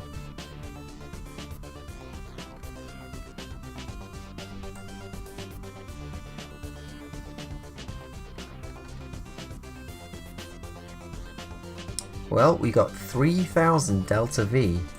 I think that's fine for landing. I think that's quite luxurious for landing, actually. I'm going to bring us down at 20 meters per second.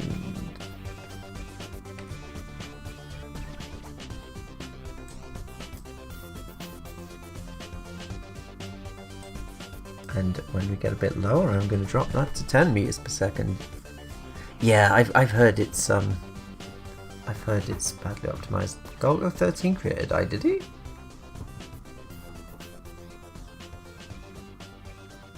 Oh shit. He actually died. Yeah, I didn't know.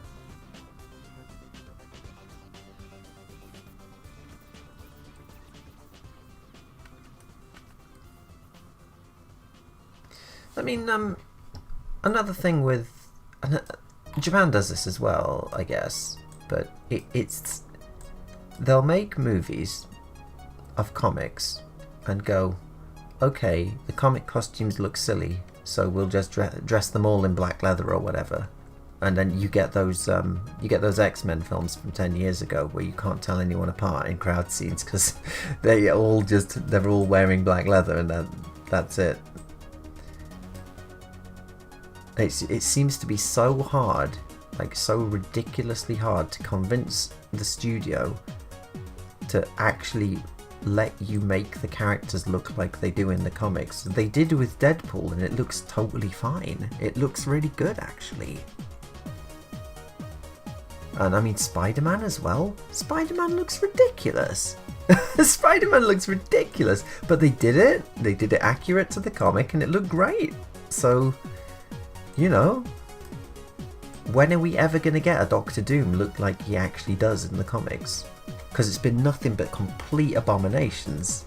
And this is coming from me, like I'm not even a Marvel fan. And even I know that Doctor Doom is cool, and I'd like to see him look accurate. I want him to look like he did in Marvel vs. Capcom 2 in a film. I don't ask for much. I don't ask for much.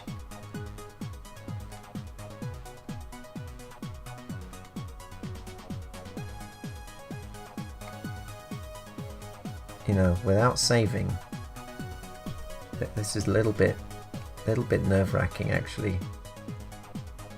Oh, can we do it?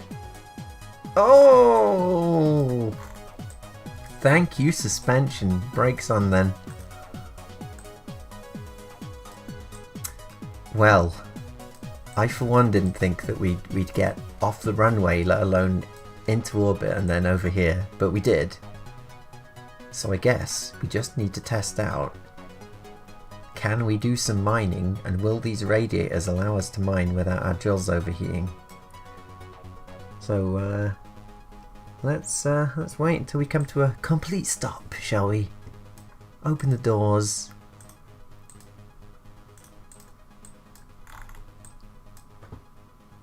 Oof. That clipping though. Unacceptable. Yeah, I'll have to do something about that back at the hangar. How about an EVA? About a bit of a spacewalk. Let's see, can Bob make it up? Yes, he can make it up the side. Nice. He can't make it to here. So we would have to do something to get some of... Yeah, we could put like a little strut on here and put some more ladders on it. But yeah, he can get to all the science. Can extend the magnometer.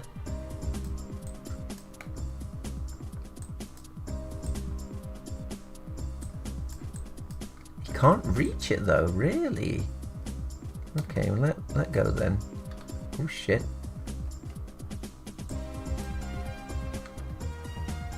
I have completely forgotten the button to turn on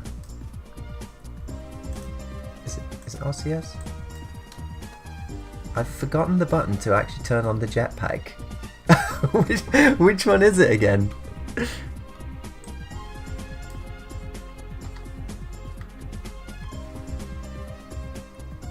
Well, yeah, there you go. There's the question. If cosplayers can do it, and I've seen some really good cosplay, if they can do it. Oh, do you have to run the magnometer from here? I guess we can't. Yeah, I guess we can't just walk over to it. I mean, we can observe the mystery goo.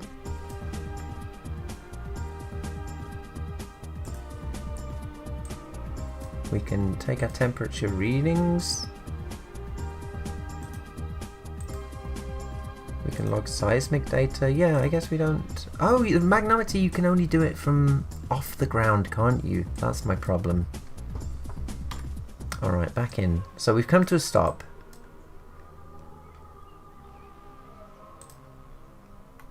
So now we're here.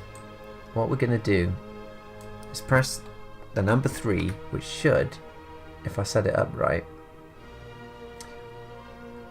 No, 4 rather. 4 will extend these radiators, it'll extend our drills, and 5 should turn on the drills.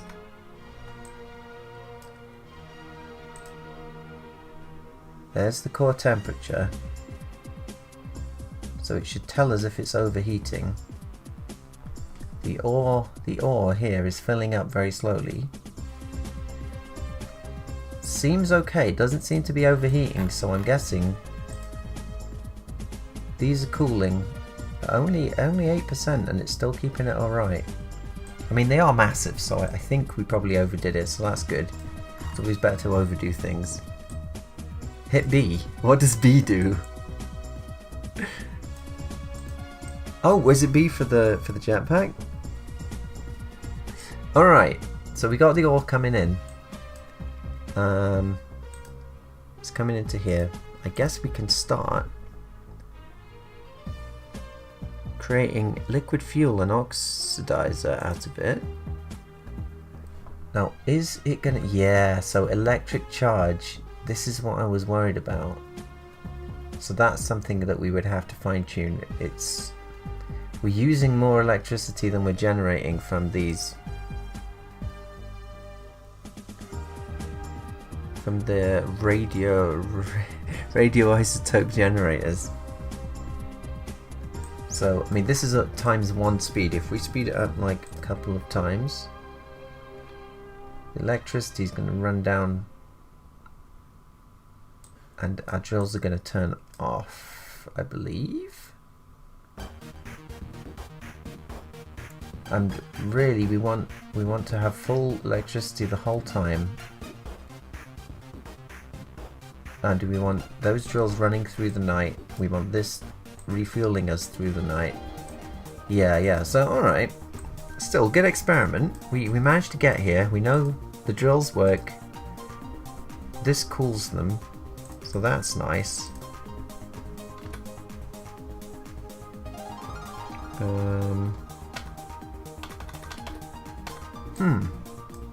Guess I have to... Oh... Okay. We'll retract all of that.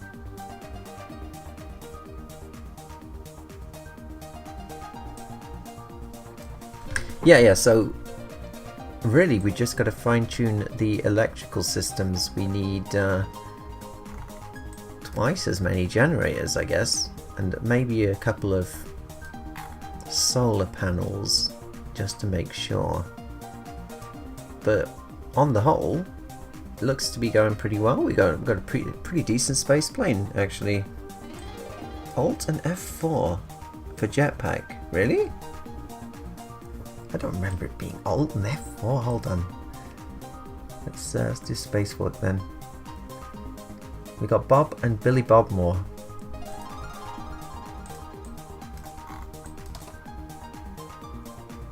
Alt and F4? Are you sure? This isn't going to delete System 42, is it? Hold on. What actually happened? What did you do? What did you actually do?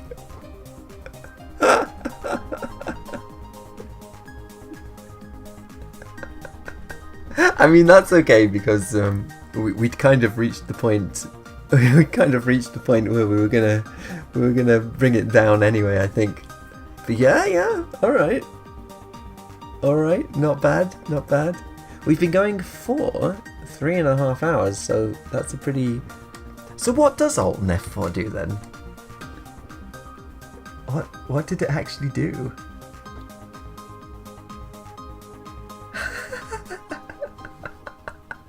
Nah, it's fine. Although for some reason we've got a bunch of 6s. I'm not sure I like that. Enjoy this greebling in the meantime. What does Alt F4 do? But yeah, alright, well, we did it. We did it. We got ourselves a space plane and it works. So that's good. I'm just gonna pretend like it's no big deal. No one rickrolled me. It's fine. It didn't happen. Anyway, yeah, I'm hungry, so I'm gonna get some food. Alt F4 closes any Windows program, really? I had absolutely no idea. Like, I've never had any cause to use that control command, so of course I did. I'm a massive boomer, of course I hit Alt F4. Anyway, yeah. Thank you for joining me. It's been a very pleasant Sunday night, actually. I had a good time. Let's do this again sometime. And I will see you all later. System 32 is a virus, and don't worry, I will be deleting that directly after the stream. Anyway, have a good night, everyone, and I will see you later.